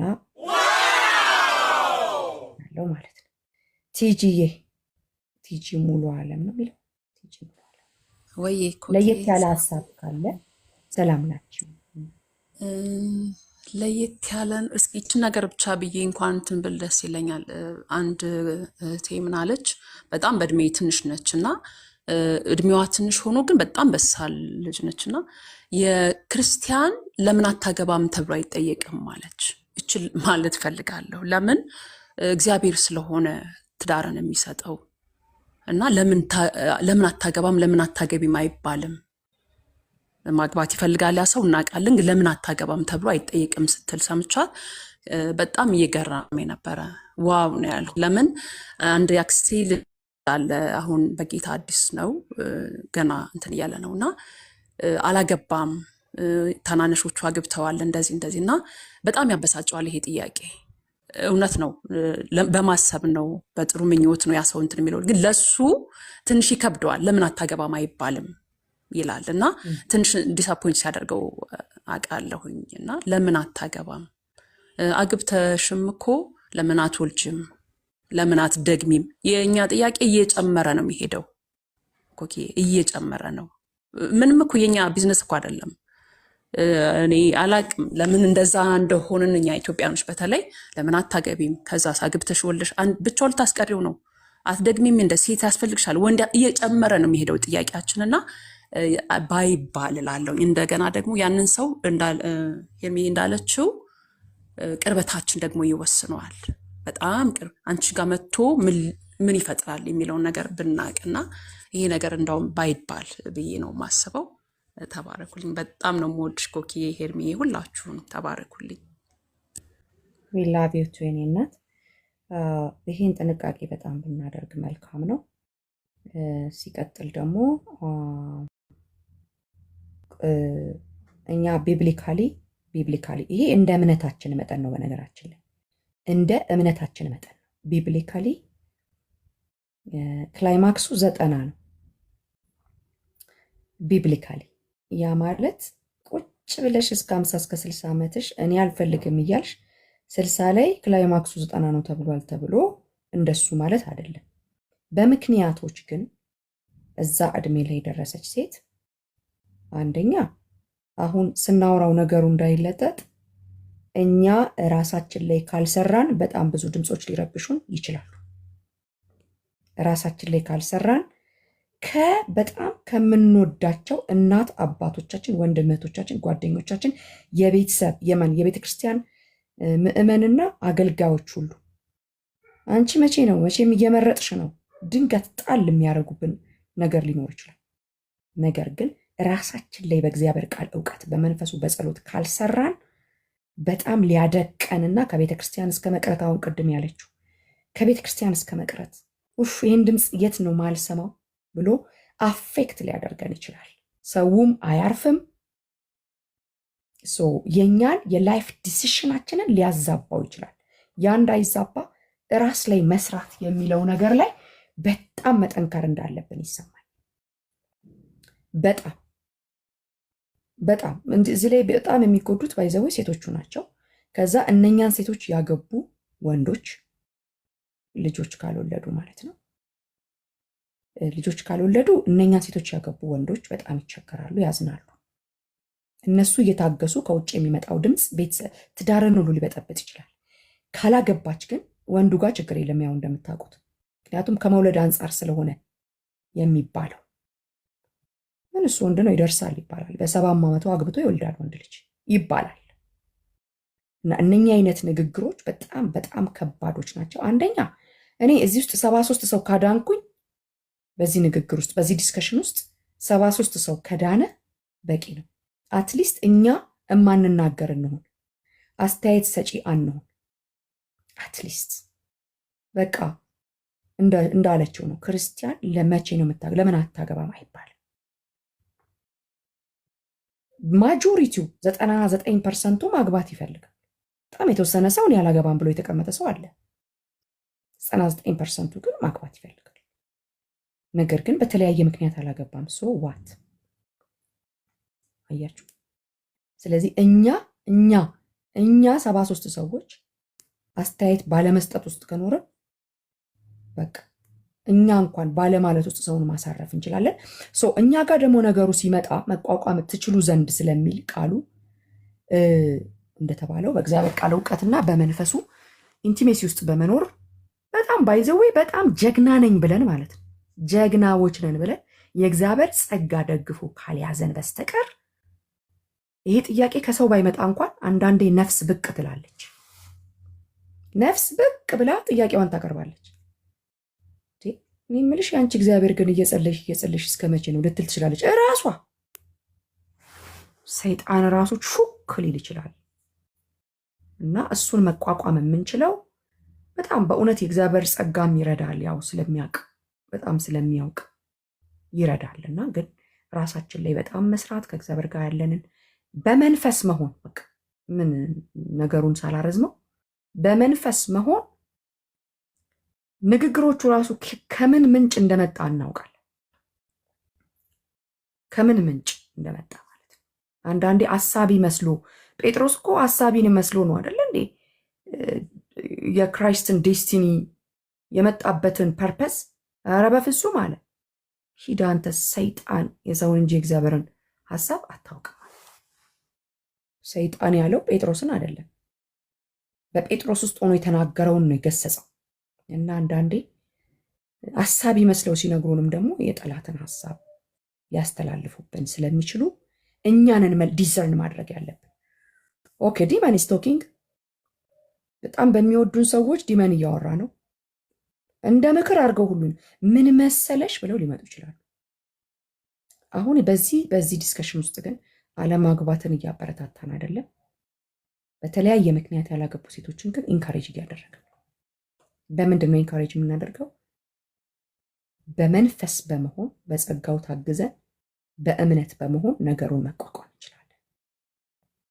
ፎከሳችንን እንዳንለቅ ፎከስ የለቀቅንለት ነው በጣም ነፍሳችን ብቻችንን በጣም ብዙ አገልጋዮች ብቻቸውን ይጎዳሉ። ባይዘወይ በጣም ብዙ ሰው አይን ላይ ያሉ በጣም ብዙ እነሱ መፍትሄ የሆኑ ነገር ግን ነገራቸው በቃ እግዚአብሔርማ መልካም ነው ያደርገዋል እያሉ ቆይተው የሆነ ሰዓት ላይ ግን የሚጎዳ ንግግሮችን በመስማት ዋይ የሚል ጥያቄ ከእግዚአብሔር ጋር አስቀምጠው የሚያዝኑ ብዙዎች አሉና በጣም ይሄ ሁልጊዜ በመንፈስ በመሆን በጸጋው በመታገዝና እግዚአብሔርን እርዳኝ በማለት ውስጥ እናልፈዋለን ብዬ አስባለሁ።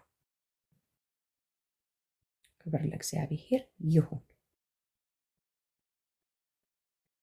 እኔ በዚህ ነው ምደመድመው። ይሄንን ነገር በዚህ ደመድማለሁ። ግን አንድ ቻንስ እሰጣለሁ። እኔ ለምሳሌ እንደዚህ ሆኖ በዚህ ውስጥ ግን እንደዚህ ገጥሞኛል ለሚል ሰው ቻንስ እሰጣለሁ። አንድ ቁጥር በመጽሐፍ ውስጥ ወይም ደግሞ ገስት ላይ በመግባት ቻንስ እሰጣለሁ። ትምህርት ስለሚሆን ማለት ነው።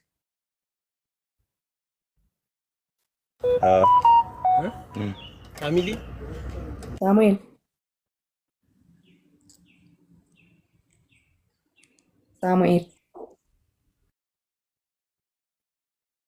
ሳሙኤል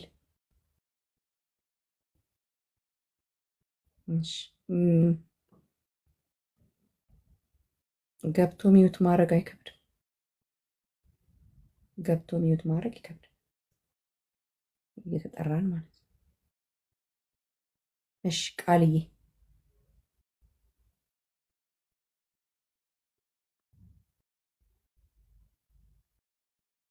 ሌሎቻችን ግን በዚህ ውስጥ በእውነት የተሳተፋችሁ ሰዎች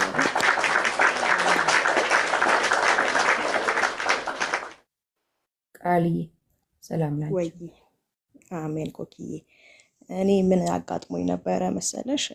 ይቅርታ ግን እንትኑን እኔ ቀን እንደዚህ አጋጥመሽኝ ስለማታውቂ አሁን ነው ቲክቶክ የገባሁትና ሄርሚ ስታወራ ጀምሮ ያለውን የሰማሁትኝና የተረዳው ስለመሰለኝና በእኔ ህይወት የገጠመኝን በዚሁ አጋጣሚ ሼር ላርጋችሁ ብዬ ነውና እኔ እንዳገባው ሳገባ ስንት ዓመቴ መሰለሽ? ወደ 24 ዓመቴ ነው ሳገባ ማለት ነውና ካገባው በኋላ ይሄ የኮቪድ እንትን ይሄ የኛ የሰርጋችን ልናረግ ያሰብንበት ሰዓት ላይ የኮቪድ ወቅት ስለነበረ ዝም ብለን ተፈራርመን የገባ ነው። እኔና ባለቤቴና ህጋዊ ተፈራረምና ገባን።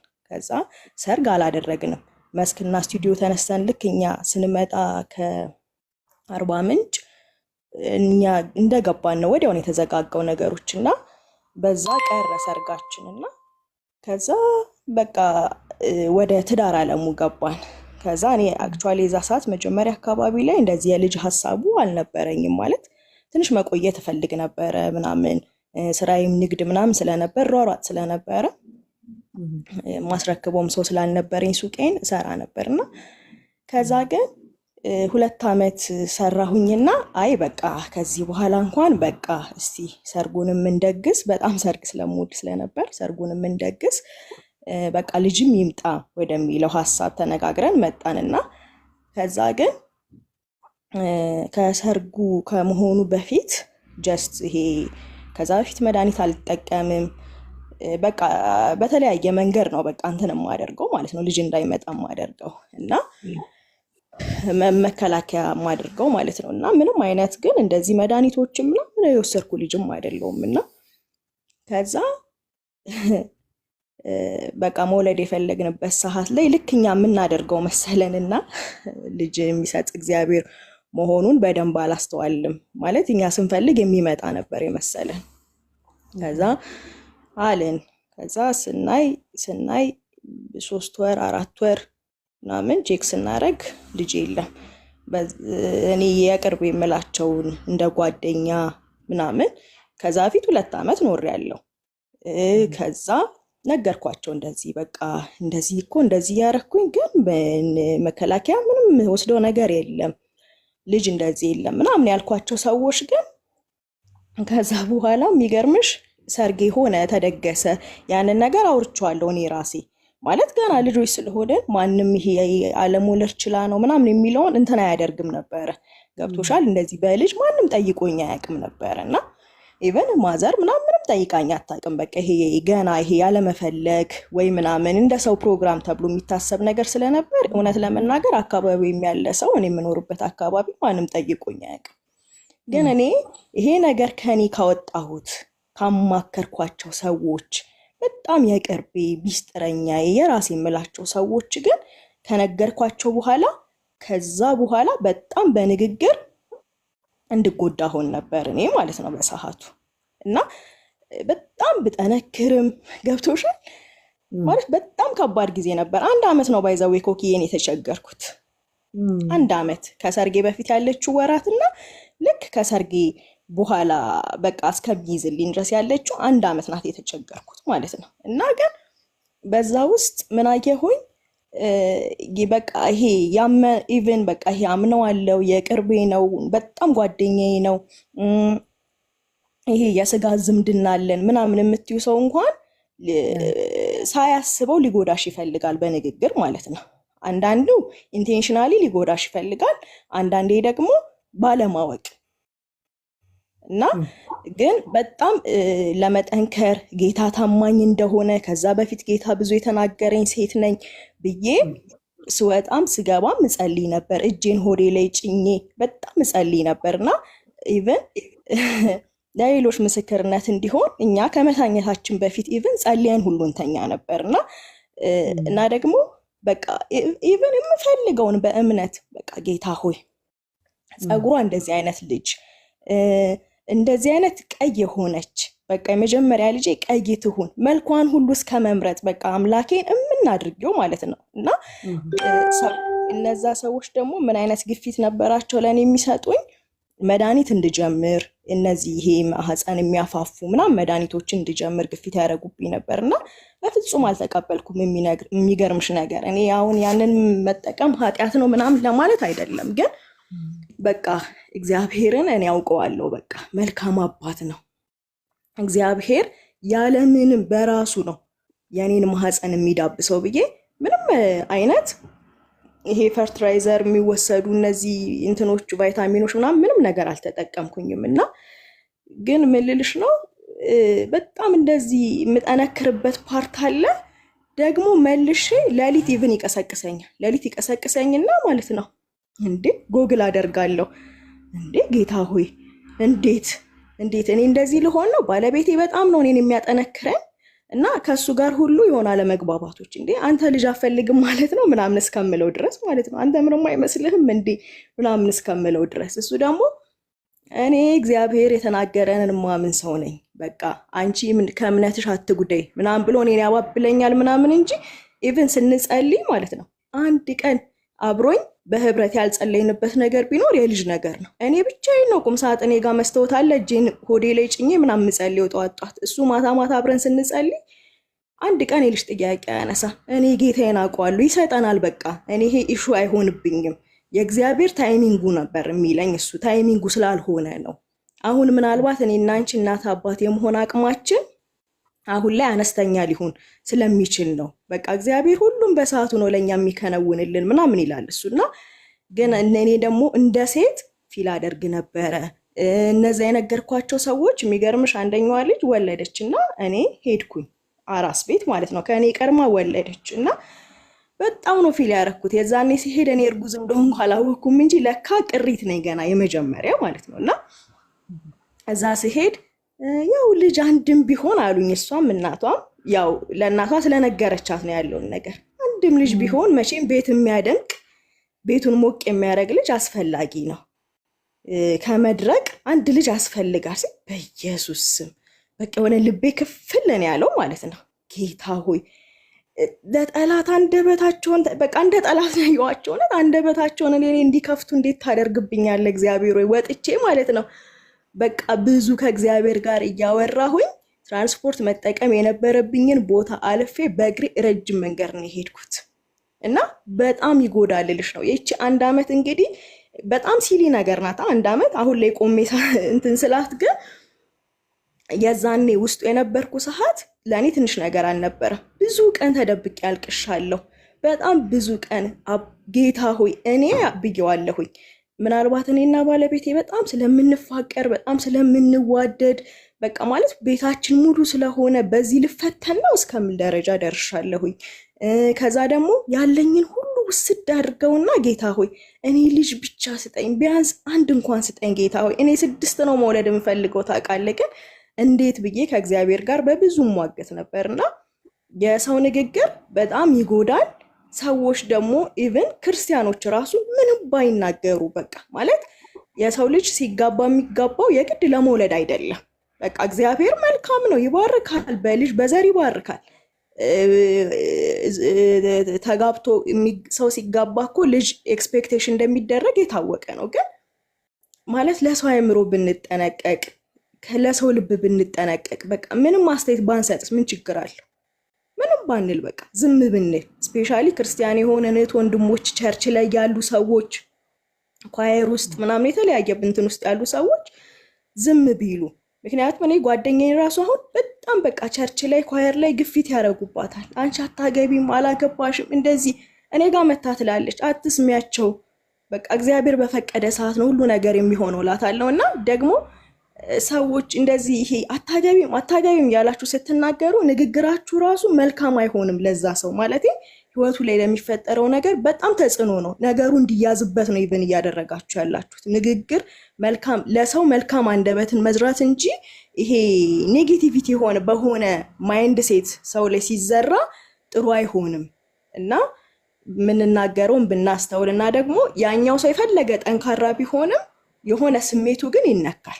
በቃ ማለት የፈለገ የእምነት ጥንካሬ ውስጥ ምናምን ብንሆንም ትንሽም ቢሆን የሆነ ቁስሉ ያመናል። ኢቭን ስንጸልይ ጌታ ሆይ እንዲኳሉኝ እግዚአብሔር ሆይ ለሰው አፍ አሳልፈህ ሰጠኸኝ፣ ለአሕዛብ አፍ አሳልፈህ ሰጠኸኝ ብለን እንኳን በእግዚአብሔር ፊት እናለቅሳለን። እና የሰው ልጅ በጣም ይሰማዋል። እና የምንናገረውን በማስተዋል ብንናገር የሚለውን ለመመስከር ነው። ኮክዬ አመሰግናለሁ።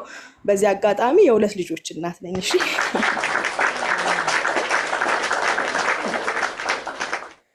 ጌታ ኢየሱስ ዘመንሽን ይባርከው። እንኳን ልጆች በልጆች ባረከሽ። ጌታ ደግሞ የበለጠ የምትፈልጊውን ቁጥር እንደሱ ፍቃድ ይስጥሽ እላለሁ። ግን ቴንኪዩ ሼር ስላደረግሽን እና በዚህ ውስጥ ብዙዎቻችንም ደግሞ እንማራለን። አንዲት ነገር እዚች ጋር ለማስተካከል ፈልጋለሁ። ቃልዬ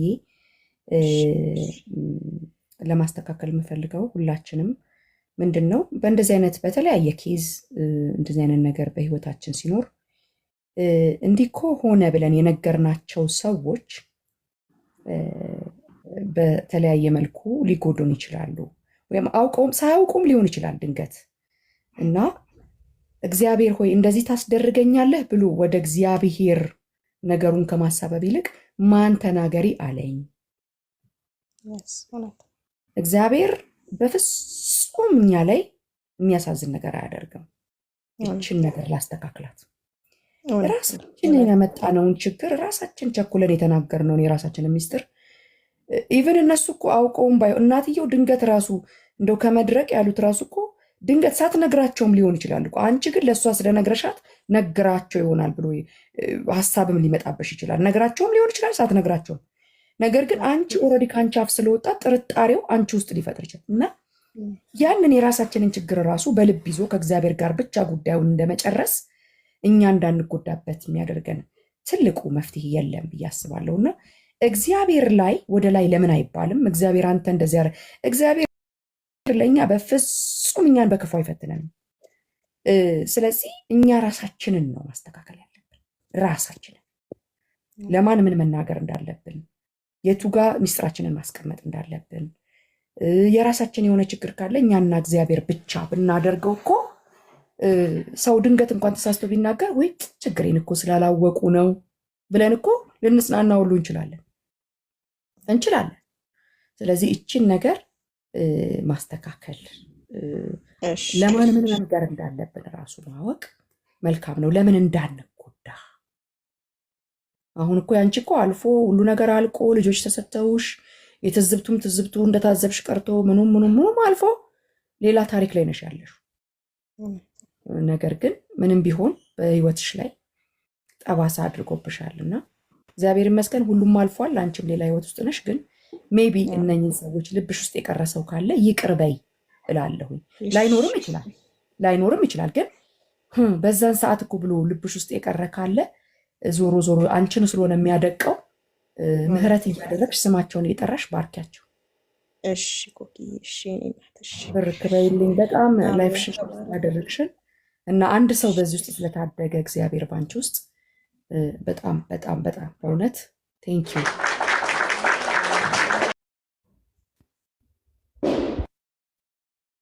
ኤሚ እንኳን ደህና መጣሽ። እንኳን ደህና ቆየሽ ኮኪዬ። እንዴት ነሽ? መልካም። ጌታ ኢየሱስ ይባረክ። ጌታ ይባረክ። ሁላችሁም ሰላም ሰላችሁ። እኔ ጌታ ሆይ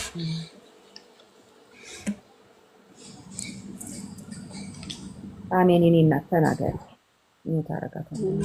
እሺ እኔ የገባሁትኝ ከሄርሚ ጀምሮ ነው እና አንዴ ዮዲት ኦኬ ሚውት አድርጋለች። እሺ ኤሚ ቀጥይ። ከሄርሚ የተናገረችውን ፓርት ጀምሮ ነበር የሰማሁትኝ እና ምንድን ነው ባድ የሆነውን ፓርት ነው አብዛኛው የተነሳው። ይሄ አታገቢም ወይ አታገባም ወይ የሚሉ ወርዶች ምን ያህል ሰዎች እንደሚጎዱ ያለውን ፓርት ነው የሰማሁት። ሌላውን አልሰማሁኝም። ከዛ ተነስቼ ግን አንድ ውስጥ የቀረው ነገር ምንድን ነው ያው ምን ነበር መሰለሽ ኤሚዬ፣ ቆይ አንዴ ልንገርሽ፣ ስላልሰማሽ እኔ ልንገርሽ። አንዲት ሴት 35-40 ሆነኝ ብላ ተራሮጣ ማግባት አለባት ወይ? የሴት የማግባት ውሳኔዋስ ልጅ ከመውለድ ጋር ብቻ ነው ወይ?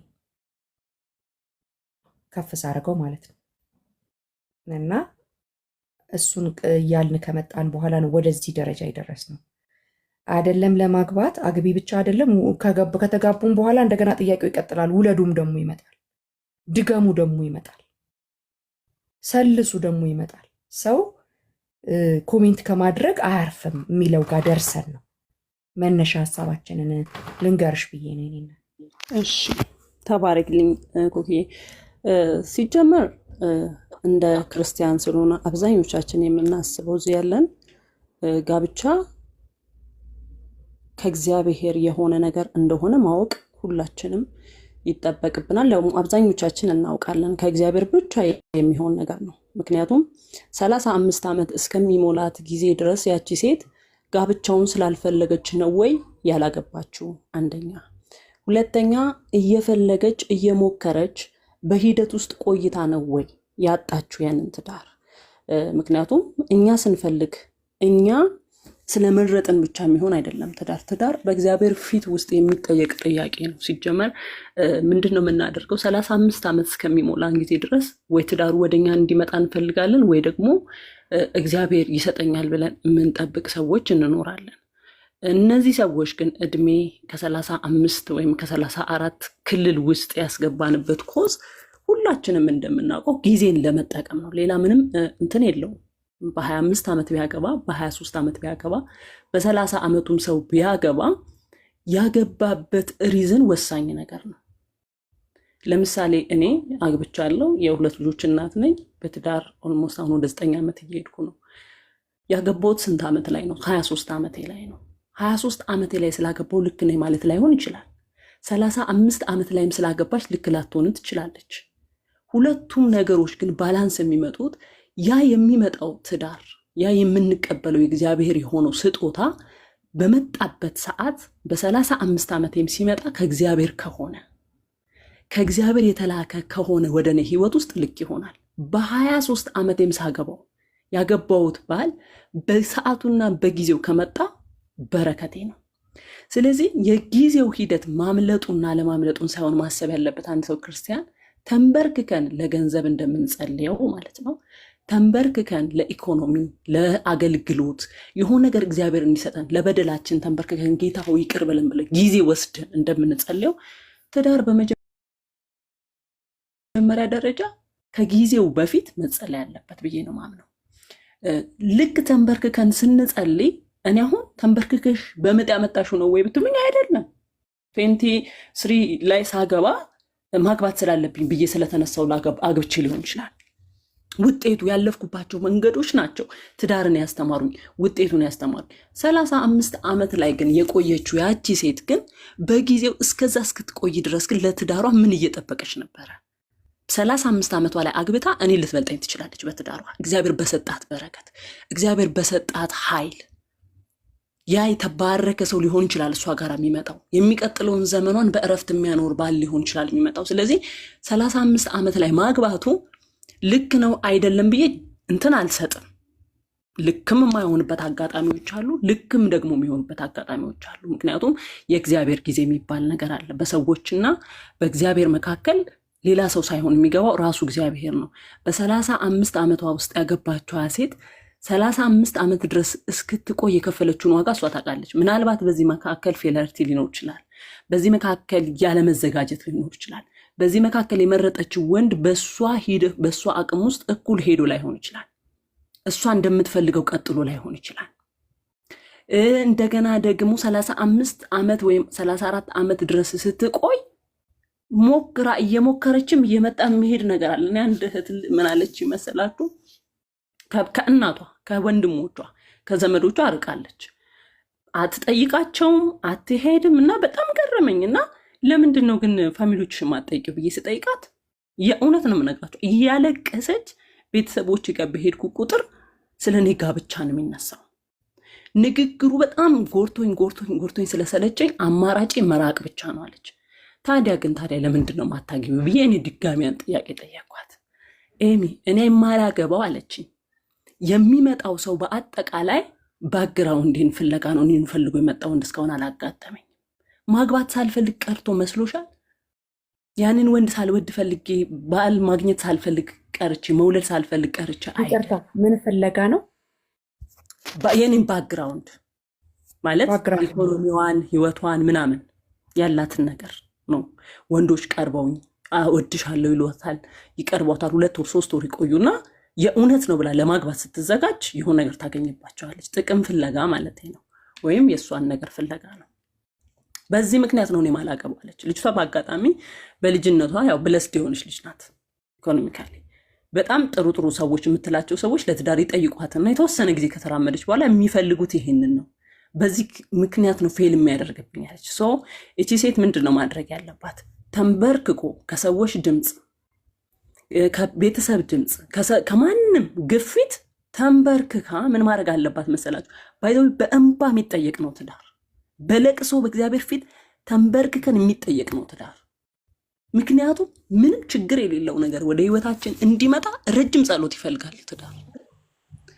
ችግር ማለት ቤት ውስጥ የሚፈጠሩ ችግሮች ሳይሆኑ ከኛ ህይወት ጋር ዘላቂ ነገር እንዲኖረው ከፈለግን አንድ ትዳር እኛ ማንባት አለብን። ጌታ ሆይ እኔ ህይወት ውስጥ የሚመጣው ሰው ጤነኛ ይሁን። በ35 ዓመት አግቢ ግድ የለም። ከቀደሙት የሚበልጥ ትዳር ያማረ ትዳር እግዚአብሔር ይሰጥሻል። ሰዎች ግን ይሄንን ነገር መናገር የለባቸውም። በሁለት መንገድ ነው የማየው። እኔ ውስጥ ያለው ኢንተረስት መልካም ሆኖ ኮክዬ ለምን አታገቢም ልልሽ እችላለሁ። ከመልካም ሐሳብ ወይኔ እንደኔ ብታገባ መልካም ሰዎች አሉ። ሁሉም መጥፎ አመለካከት ስላላቸው አይደለም። ከጉጉት የተነሳ እኔ ብያቃለሁ ብዙ ጓደኞችን አግቡ ማግባት አለባችሁ። ይሄ ማለት ከመልካም ኢንተረስት የተነሳ ይባላል አንዳንዴ ነው። ሁለተኛ ይሄ ውለዱ አግቡ ይቀጥላል። ሁሌ ከሰዎች ጋር እስከኖርን ከሰዎች ጋር እስከምንንቀሳቀስ ፋሚሊ እስካለን ጎረቤት እስካለን ሰዎች ሊሉ ይችላሉ። ማን ነው ቦልድ መሆን ያለበት? እኔ ነኝ። ማን ነው ጠንካራ መሆን ያለበት? እኔ ነኝ የሚለው ሰው ስላለ እጎዳለሁ ብለን ራሱ ማሰብ የለብንም። ምክንያቱም ሰዎች ኢንተረስታቸውን ሊገልጹ ይችላሉ። እኛ አንበልና የሰዎችን ህይወት አንጉዳ። ያ እንደ ዕውቀታችን ልክ ይወሰናል፣ እንደ ክርስትናችን ልክ ይወሰናል። ግን ሰዎች ይላሉ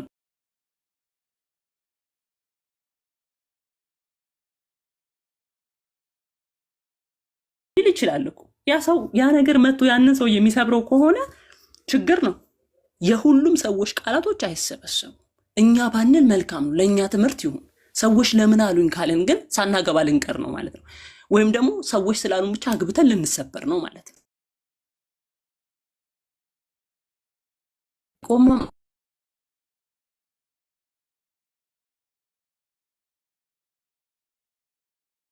የትም ባትሄዱ ጓደኞቻችሁ ባይሏችሁ ፋሚሊዎቻችሁ ይላችኋል።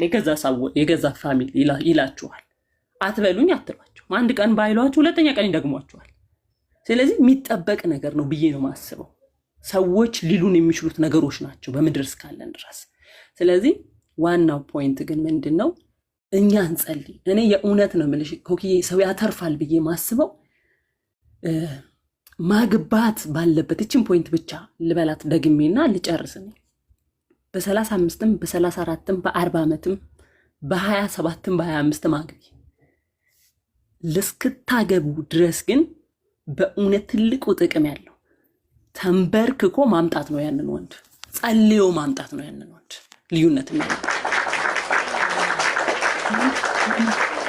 ተንበርክኮ በእውነት ለመሰላችሁ ምንንበረከከው ለምንድን ነው ካላችሁ፣ ብዙ ሰዎች ካገቡ በኋላ እግዚአብሔር ፈቃድ አይደለም ነው ብሎ በኋላ ስለሚጠይቁ ተሳስቼ ነው የእግዚአብሔርን ፈቃድ ሳልጠብቅ ነው የሚሉ ብዙ ሰዎች አሉ። ቢንበረከከው መንበርከክ ለምንድን ነው የሚጠቅመው ካላችሁኝ፣ እናንተ እኔ እንኳን ያላየሁትን እይታ እግዚአብሔር ስለሚያይልኝ ነው። ስንበረከክ የሚመጣው ሰው ለእኔ የተገባው ወንድ ኤቭሪቲንጉን ጥሎ ነው የሚመጣው። እግዚአብሔር ቀይሮት አስተካክሎት ነው ወደ እኔ የሚመጣው። ለምን? ቀድሜ ነው የጸለይኩት፣ ቀድሜ ነው የተንበረከኩት፣ ቀድሜ ነው ለእኔ የሚገባውን ወንድ እግዚአብሔር እንዲመርጥልኝ ጊዜውን የሰጠሁት። እኔ በመረጥኩት ሰዎች በመረጡት ሁኔታ በመረጠው ማገባው ባል ግን ነገ ለሚመጣው ነገር ኃላፊነት የሚሸከምበት ትከሻ አይኖረኝም።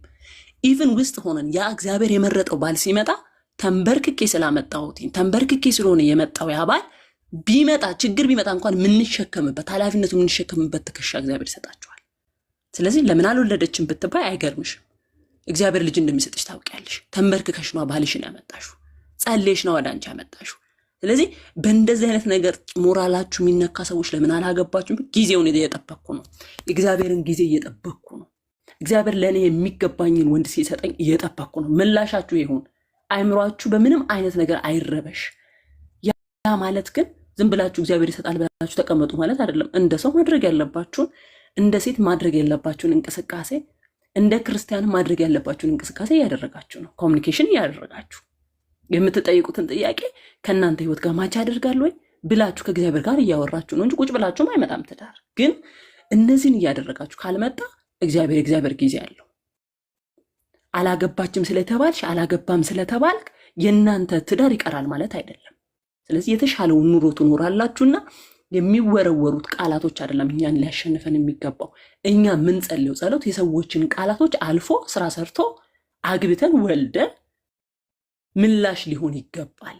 ስለዚህ ከሁለት አንግል እንየው ብዬ ነው ምለው። በደንብ ከመጀመሪያው የብዙዎችን ሀሳብ ሰምቼ ቢሆን ብዙ መናገር ወይም ደግሞ ጥሩ ነገሮችን እግዚአብሔር ይነግረናል ብዬ አስብ ነበር። ግን ከሰማሁት አንጻር ከጠቀመ ኮክዬ ይህች ናት ውስጥ ያለችው። ተባረኩልኝ።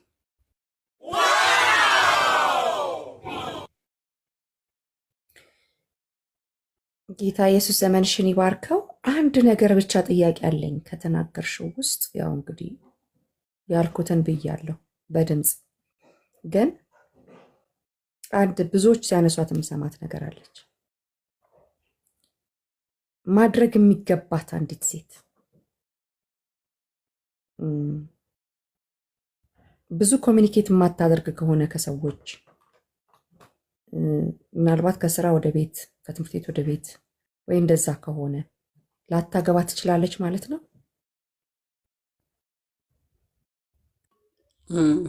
አይ እንደዛ ሆኖ ያገቡ ብዙ ሰዎች አሉ። እንደዛ ሆነው ትዳር ያገኙ ሰዎች አሉ። እንደዛ ለማለት ሳይሆን ኮሚኒኬሽናችንን ውስን አንዳንዴ ያው አሁን እንደውም ጥሩ እየሆነ መጣ። ጊዜውም ቴክኖሎጂውም ከሰዎችም ከምንም የምንቀበላቸው ዋን ሚኒት ማማይ የምንቀበላቸው ነገሮች ጥሩ እየሆኑ ኮሚኒኬሽኖች በተለያየ መንገዶች መጥተዋል። በፊት ላይ ግን ለምሳሌ ክርስቲያን ከሆነች አንድ ክርስቲያን ልጅ ራሷን መግዛት የሚመስላት ነገር አለ አይደለ?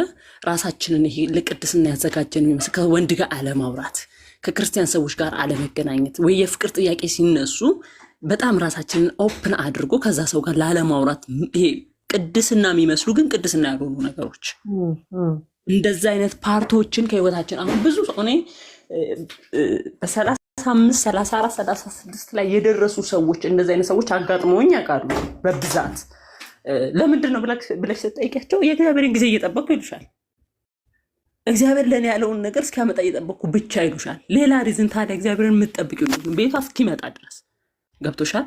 እሷን ገፍቶ እስኪመጣ ድረስ በግድ ለትዳር ፋሚሊዋን እስኪጠይቅ ድረስ የምትጠብቅ ሴት አለች የለችም ብላችሁ በጣም ብዙ ሰዎች አሉ። እንደዚህ አይነት ሰዎች እነዚህ ሰዎች ባክግራውንዳቸው አስተዳደጋቸው ከፋሚሊያቸው ጋር የነበራቸው ህብረቶች ይሄ ላይ አድርሷቸው ሊሆን ይችላል። ከሰዎች ጋር አለመግባባትን ከምን የመጣ ነው? እሷ ኮሚኒኬሽን ስራ ቦታ ትሄዳለች። ስራ ቦታ ሰው አለ እኮ፣ ታክሲ ውስጥ ሰው አለ እኮ፣ የምትሄድበት ቦታ ሰው። ግን እቺ ሴት ዝምተኛ ናት፣ በቃ አታወራም። ለምን? ኃጢአት ስለሚመስላት። ለምን? አልፎ መሄድ አልፎ ከዛ ሰው ጋር ኮሚኒኬሽን ማድረግ እንደ ኃጢአት ሁሉ የሚያዩ ሰዎች አሉ። እስቲል ነው በዚህ ዘመን አሉ። እነዚህ ነገሮችን ነው ለማለት የፈለግኩት እንጂ በዝምታ ውስጥ ራስን በመግዛት ውስጥ የሚመጡ ትዳሮች የሉም አይደለም። እንዲሁ አይቶ እኮ ድንገት ልታገባ ትችላለች እች ልጅ። ፋሚሊ ሊጠይቅ መጥቶ ወዷት እኮ የሚያገባ ሰው አለ። የሆነ ስራ ቦታ ላይ በአጋጣሚ ሄዳ አይቶ በቃ ትዳር የሚጠይቅና የሚጋቡ ሰዎች አሉ። ስለዚህ እሱን ሳይሆን ከኛ የሚጠበቀውን ነገር ማድረግ አለብን። ገባኝ። ያው የሌሎችም ጥያቄ ይሆናል ብዬ ስለማስብ ነው ማነሳው፣ ስላልተረዳሁሽ ሳይሆን ታኮር አብሊዘር ተኛ የሌሎችም ጥያቄ ሀና ኦኬ፣ በደንብ እንትኑን ክሊር እንድታደርጊው ብዬ ነው። አንዳንድ ጊዜ ምን ይሆናል በጣም በስቲ ወጣ ወጣ ወጣ በሉ ወጣ ወጣ ወጣ ባል ፍለጋ ወጣ ወጣ ይባላል ወይ የሚል ጥያቄም ስላለኝ ነው። አንዳንድ ጊዜ ሌላ ወደ ሌላ ስለሚለጠጥ ነው ይህ ጉዳይ። አሁን ያልሽበት መንገዱ ሰው በብዙ መንገድ ሊረዳው ይችላል። እንክርሽን አጣጥፈሽ ቁጭ ብለሽ ታዲያ ቤትሽ ድረስ ይምጣልሽ እንዴ ምናምን የሚባሉ ንግግሮችም አሉ። ሰው መሄድ ወደሚገባው ብቻ ነው የሚሄደው። መገኘት ያለበት ቦታ ላይ ብቻ ነው የሚገኘው። ባል ፍለጋ ተብሎ መቼም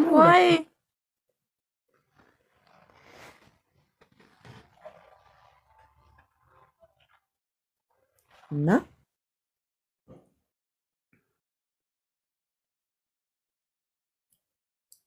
ሚዩት አረኳት። ሰው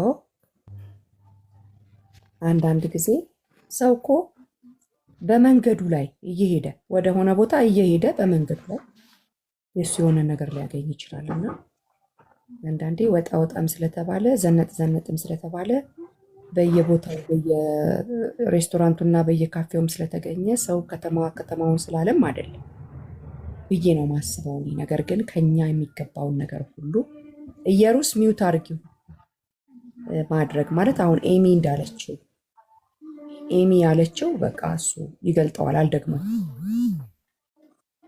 እና ቴንክ ዩ ሶ ማች ኤሚዬ።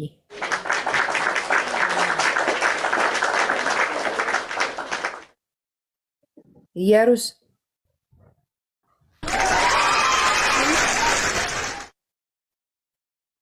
እሺ የምትይው አለ?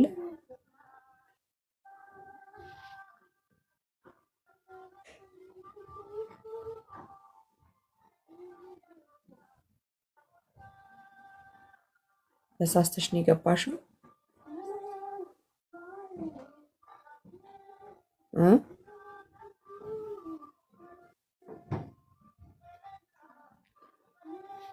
ገስት መላክ ምን እንደሆነ የማታውቁ ሰዎች ካላችሁ ገስት መላክ ማለት አስገቡኝ ልግባና የምናገረው ሀሳብ አለኝ ማለት ነው። እየነካካችሁ ዝም ብላችሁ የምትልኩ ሰዎች ሚስ አንደርስታንድ እየተደረጋችሁ እንዳይመስላችሁ። ይሄ ነው። ጌታ ኢየሱስ የተባረከ ይሁን። ሌላ ሀሳብ የሚጨምር ሰው አለ እዚህ ላይ? እንደገና የገባችሁ ሰዎች ከሌላችሁ ታች አንድ እታፍ እሸቱ መቼም ልትናገር ይኖራል። አንቺም ድንገት ተሳስተሽ አይደል? እታፍ እሸቱ ጌታ ኢየሱስ ዘመናችሁን ይባርከው። በጣም ብዙ እንደተጠቃቀመን እርግጠኛ ነን። ባይ ዘ ዌይ አንድ ነገር ልንገራችሁ። ይሄ ቮይስ ቻት እንዳለ ብዙ ሰው አያውቅምና እኔና ሄርምዬ ቼክ ለማድረግ አንዳንድ ነገር ቲክቶኮቻችን ላይ እያስተካከልን ነበረ ስልክ እያወራንና ቼክ እናድርገው በሚል ነው እግዚአብሔር የተጠቀመበት ሁሉን ነገር ለጥቅም እንደሚያውለው እግዚአብሔር በዚህ ያውቀናል አይደል ሄርምዬ? ኩካዬ ያልታሰበ ግን የሚገርም ፕሮግራም ነው። ኢንትረስቲንግ። እግዚአብሔር የወደደውን ያደርጋል። እንደው በአንዳንድ አካሄዶቻችንም ስህተትን እኮ ለጥቅም የሚያውል አምላክ ነው። እንኳንስ አይደለም ሙከራን አይደል? እውነት እንጂ ምንም ከማስተካከል ውጭ ፕላን አልነበረንም። ኖርማሊ ጋይስ በዛ ወንደርፉል ብዙ እውቀት እንደገዛን አስባለሁ። ያልተናገሩ ቢኖሩም እውቀት መግዛት በነፃ ነው ብሏል አንዱ ሲናገር ሰምቼዋለሁ። እና ከሚናገር ሰው ይቀዳል እውቀት። እና ኢት ዋዝ ወንደርፉል ታይም። በጣም የሚገርም ጊዜ ነበረ። ኤሚ ባገኝሽ በጣም ትልቅ ሀቅ ነበር የምሰጥሽ፣ ግን ምን ዋጋ አለው አየር ላይ ሆነ እንጂ። የኔ እናት እንድገልጽልሽ ብዬ እንትንሽ እምቢ አለኝ። እንዴት እንደሆነ አላውቅም። አበባኔም ተባረክልኝ። ባይዘዌ ኮክዬ በዚሁ አጋጣሚ አንዳንዴ ገብቼ እሰማለሁ። ብዙ ጊዜ ከስር ሆኜ እሰማታለሁ ኮክዬ እና በጣም ነው የምወደሽ። ለምንድን ነው ካልሽኝ እነዚህ ነገሮች ባይዘዌ እዚህ ያላችሁ 73 ሰዎች 74 ሰዎች ደጋግማ ኮኪ ሴቶች ይሄ በትዳር ጉዳይ ላይ በህይወት ጉዳይ ላይ የምታነሳቸውን ነገሮች በጣም ሲምፕል የሚመስላችሁ ሰዎች ምናልባት ካላችሁ ነው አላችሁ እያልኩ አይደለም፣ ካላችሁ ወደፊት ህይወት ውስጥ ስትገቡ በተለይ ያላገባችሁ ሰዎች፣ በተለይ ደግሞ ህይወትን ያልመሰረታችሁ ሰዎች ትዳር ውስጥ ምንም የሌለ ነገር የለም። እቺ ውጭ የምታዩት ነገር ትዳር ውስጥ አለ።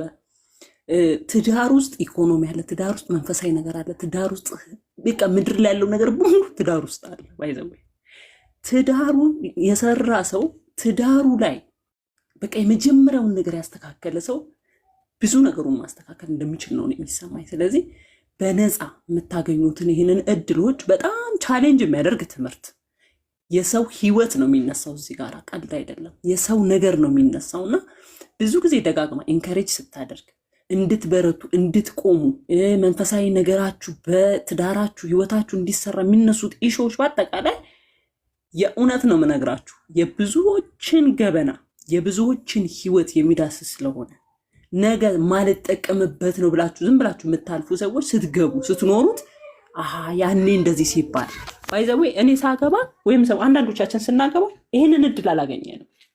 የሚመክረን አላገኘን ይሆናል። ፋሚሊ ስለሌለን እኮ አይደለም። በዚህ የኖሌጅ ደረጃ በዚህ እግዚአብሔር ያስተማራቸው ሰዎች እውቀቱን በደንብ ብሪፍ አድርጎ የገለጸላቸው እግዚአብሔር ያስተማራቸው ሰዎች የሌሉበት ጊዜ ሊሆን ይችላል።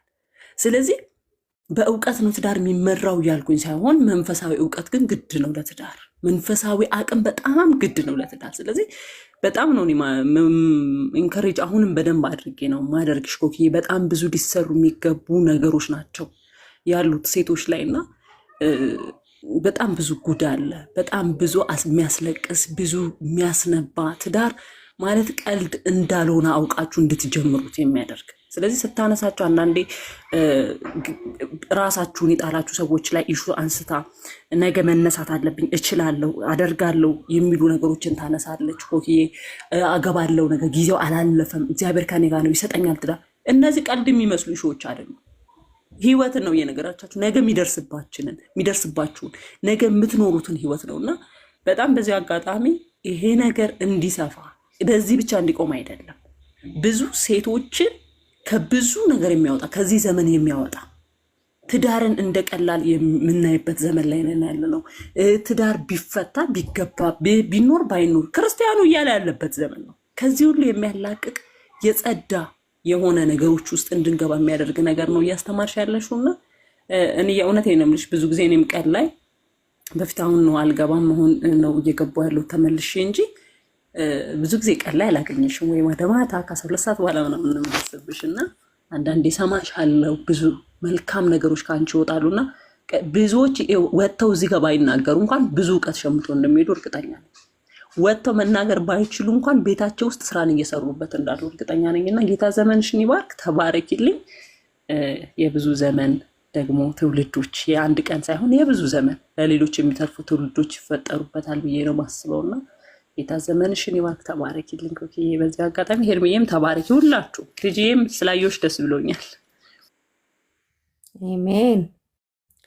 እኛም ደስ ብሎናል። እንግዲህ ያው እግዚአብሔር መልካም ነው። በእኛ ውስጥ የሚናገረው ራሱ እግዚአብሔር ነው። ዛሬ ፈልፍ ያለው ተባረክ። እኔም ስላየሁሽ ደስ ብሎኛል።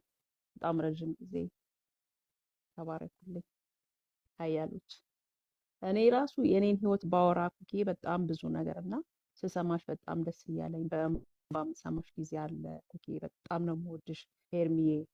ማለት እንደነሱ በሆን የምልበት ጊዜም አለ እየሰማችሁና ምንድነው ውስጤ ብዙ ነገር አለ፣ ግን ይሄ አውጥቶ የመናገር የሚባል እንትን አለና እግዚአብሔር አንድ ቀን ይረዳኛል። እኔ የመጣሁበት የትዳር ላይፍ አለ በጣም ከ16 ዓመት ጀምሮ እና 16 ዓመት ጌታን ሳላቅ ገና በልጅነት ነው እኔ ትዳር ሳይሆን በጓደኝነት እንደዚህ ተወለደ። ስደት ወጣው በዛ እድሜ ጓደኛ የሆነ ልጅ አለኝ እና ከዛ በኋላ ጌታን አግኝቼ ቅድም እያልሽ ነበር ካሳለፋችሁት የምትናገሩ እያልሽ ውስጤ እንደዚህ እየተንተከተከ ነበርና ይሄ ማውራት እችላለሁ ብዬ ስለማላስብ አስተካክቶ ማውራት የሚለውን ነገር እና ባወራው ደስ የሚለኝ ምናልባት ለአንድ ሰው አድሬስ ያደርጋል ብዬ እያሰብኩ ነበርና ከዛ አሁን የተጀመረው ኢሹ በቤተሰብ ግፊት፣ በጓደኛ እንደዚህ በብዙ ሰዎች ጫና ትዳር ውስጥ መግባት እድሜ ሲያልፍ ምናምን የሚባል ነገር አለና አሁን በዝም ብሎ ይሄ በፊዚካል በጣም ቆንጆ የሚባል ሴት በጣም እቺ የት ትደርሳለች የተባለ ምናምንና ምንድነው ወደ መንፈሳዊ ሰው ስንመጣ እኔ አሁን በክርስቶስ ነኝ፣ አዲስ ፍጥረት ነኝ።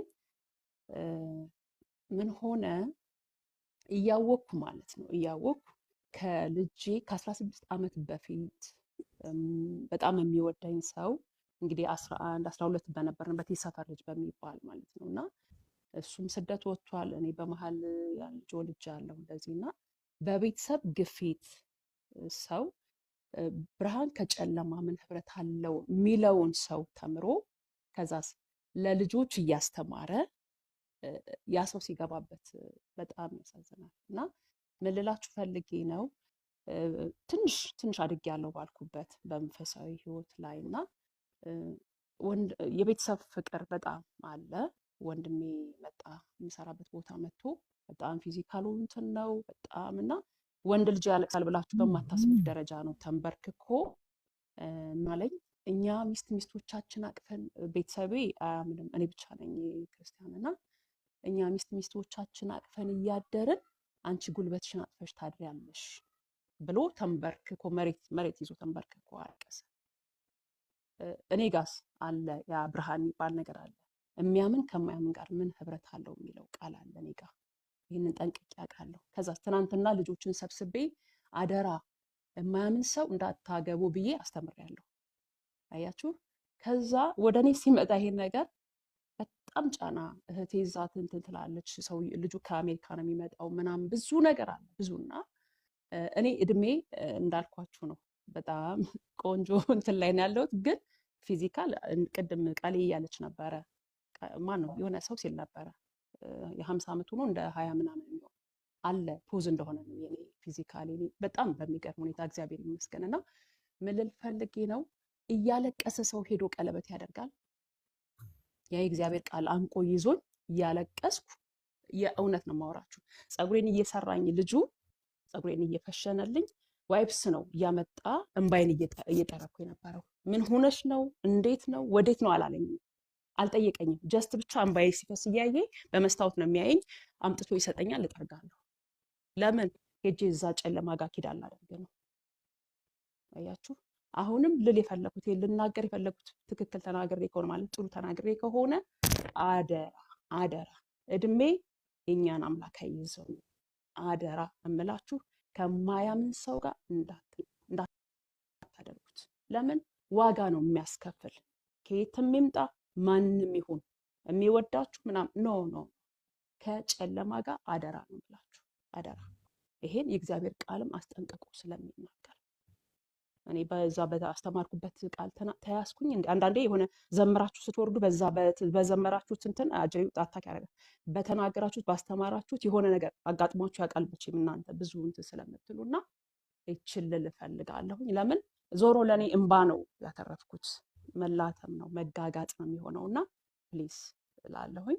ተባረኩኝ። ኤሚዬ ያው አንቺ አስተማሪም ስለሆንሽ እዚህ በጣም የእውነት ዛሬ ከእናንተ ጋር በማውራት ለእኔ ራሱ በቂ ነውና ኃያላን ሴቶች እህቶቼ ተባረኩልኝ። ተባረኩ።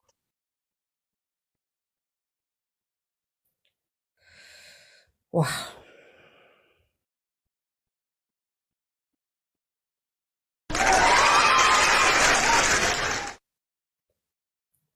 እንወድሻለን፣ በጣም እናከብርሻለን።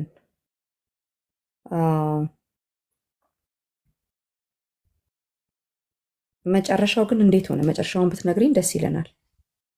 አዎ ይኸውልሽ ይሄ ነው መጨረሻው። ተንጠልጥለን እንዳንውል አጋጣሚ ያው አንድ ቀን ጸሎት እንትን በምትይበት ሰዓት ትጸልይልኛለሽ ኮኪዬ። ምንድነው አሁን ኦልሞስት 3 ዓመት ሆነን በጣም በሚገርም ኤሚ ያወራች ነበረ ስለ ያገባሽበትን ሞመንት እና ያለውን ነገር ንገሪኝ። ጸልዬ እንደዚህ ትዳር ያገባሽበት ይሰማል ወይ ያገባሽበትን ሞመንት እና አሁን ላይ ያለሽበትን ንገሪኝ። ኦኬ 3 ዓመት ሆነን ሄዶ 3 ዓመት ሆኖናል። ሄደ ተመልሶ መጣ ሄደ። ያው በመሃል ቤተሰብ ገባ ምናምን። ከዛ ደግሞ እኔ መከሰስ ጀመርኩኝ። መከሰስ አይደለም ያገባሽበት ሞመንት አሁን አንቺ ጠቀስን ያረግሽው ፀጉር ቤት ውስጥ እያለቀስኩኝ በቃ ላገባ ያልሽበትን ተጋባን ኮኪዬ አህዛብ ተጋባን። ምክንያቱም በተነገረሽ ቃል በጣም የከበደሽ ቃል የቱ ነው? አሁን እዚህ ላይ ቤተሰብ ከእግዚአብሔር ማብለጥ የለብንም ብዬ አስባለሁ። ያ ወንድሜ ያለቀሰው እንባ እንዳለ ቤተሰብ ጫና አደረገብኝ። እድሜኔ አሳስቦኝ አያውቅም። አላገባም ብዬ አስቤ አላውቅም። በዛ ሰዓት ደግሞ አንድ ፖይንት አለ። ኦኬ አስታወስሽኝ። እግዚአብሔር በጣም ይናገር ነበረ እንደማገባ በጣም ይናገር ነበረ። ግን አንዳንዴ እግዚአብሔር ሲናገረን አህዛብ አይደለም የምናገባው እኛ የሆነ ምናልባትም የሚባል ነገር የለም። ምናልባት ይሄን ይሆን ብዬም አይደለም። ግን አይ ቲንክ የወንድሜ እንባ ነው ብዬ ነው የማስበው። እንዴት እንደተንበረከከ ጉልበቴንም አይደለም ጫማዬን ይዞ ነበር ሲያለቅስ የነበረው። የእውነትን ነው የማወራችሁ። እህቴ እዛ ጋር አሜሪካን ያለችው ከእሱ ጋር ታወራለች። ወደ 3 ወር ስለ እኔ ጉዳይ ተወርቷል። ብዙ ሰዎች ምንድን ነው አንቺ ቸርች ቀይሪ፣ ቸርች እስኪ እንትን በይ፣ አንድ ቸርች ብቻ ምን ያደርግልሻል? ይሄንን ውበት፣ ይሄንን ቁመና፣ ይሄንን ሰውነት ይዘሽ እስኪ ተንቀሳቀሽ ተፍ ተፍ በይ የሚሏችሁ ብዙ ሰዎች አሉ። ይሄ ድምፅ ብዙ ምንትን ብሎኝ አያውቅም።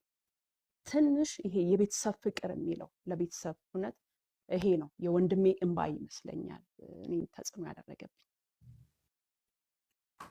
ከዛ ተጋባ ሄደ። ይሄ ነው ያለው። አሁን 3 ዓመት ነው። መጨረሻው ምንድን ነው? አሁን ቆሟል። ኮኪ ቆሟል። ከዛ ምንድን ነው እኔ እሰይ ቲጂ ጌታ ምስክሬ፣ እሰይ ድሮም እኮ እማያምን ሰው ላንቺ ብያለሁ። ፍቺን ኦኬ ተጋባን። ፍቺን የሚባለው ትናል አሁን የሆነ ሰው ጋር ተጸልዮ እየተጸለየልኝ የሆነ ማውራት ጀመረ እንዲህ በቴክስት ሁሉም ነገር ብሎክ ተደራርገን ማለት ነው። እና አሁን ደህና ማውራት እየጀመርን ነው። ትጸልይልኛለሽ። እግዚአብሔር እንግዲህ መጥፎ ልጅ ወልዳችኋል? አልወለድንም። አልወለድንም። ከእሱ ጋር መኖር ነው የምትፈልጊው? ቢሆን ነው።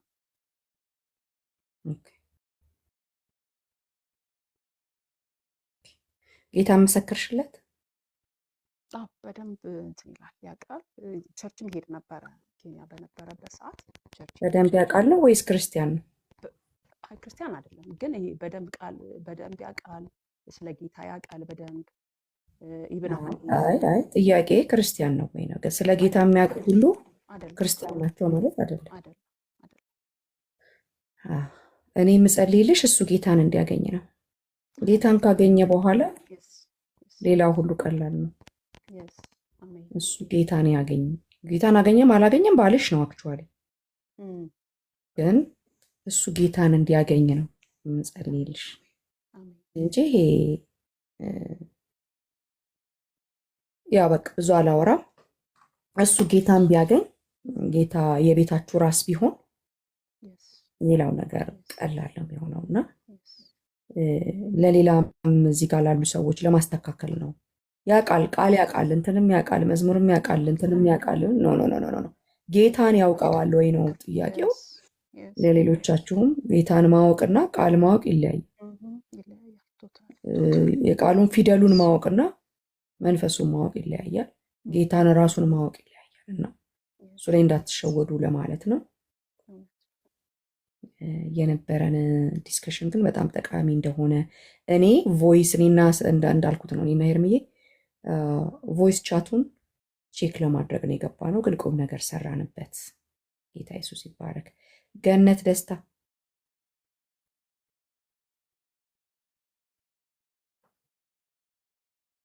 እሺ፣ ጌታ ኢየሱስ ዘመናችሁን ሁሉ ይባርከው።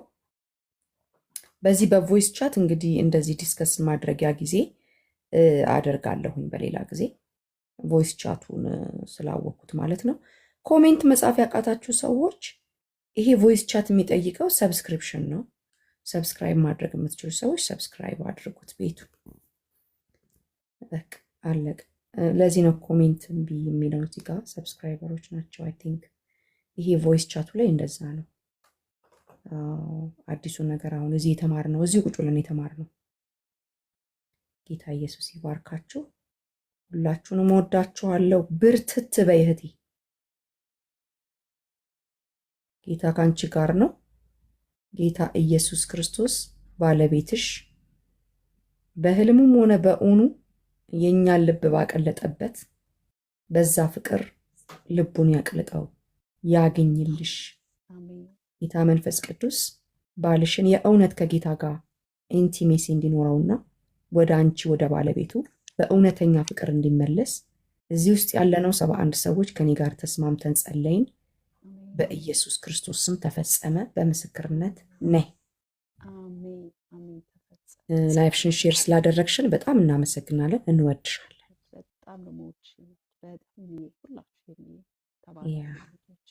ሁላችሁም ኤሚዬ ስለመጣሽ ስላወኩሽ ደስ ብሎኛል።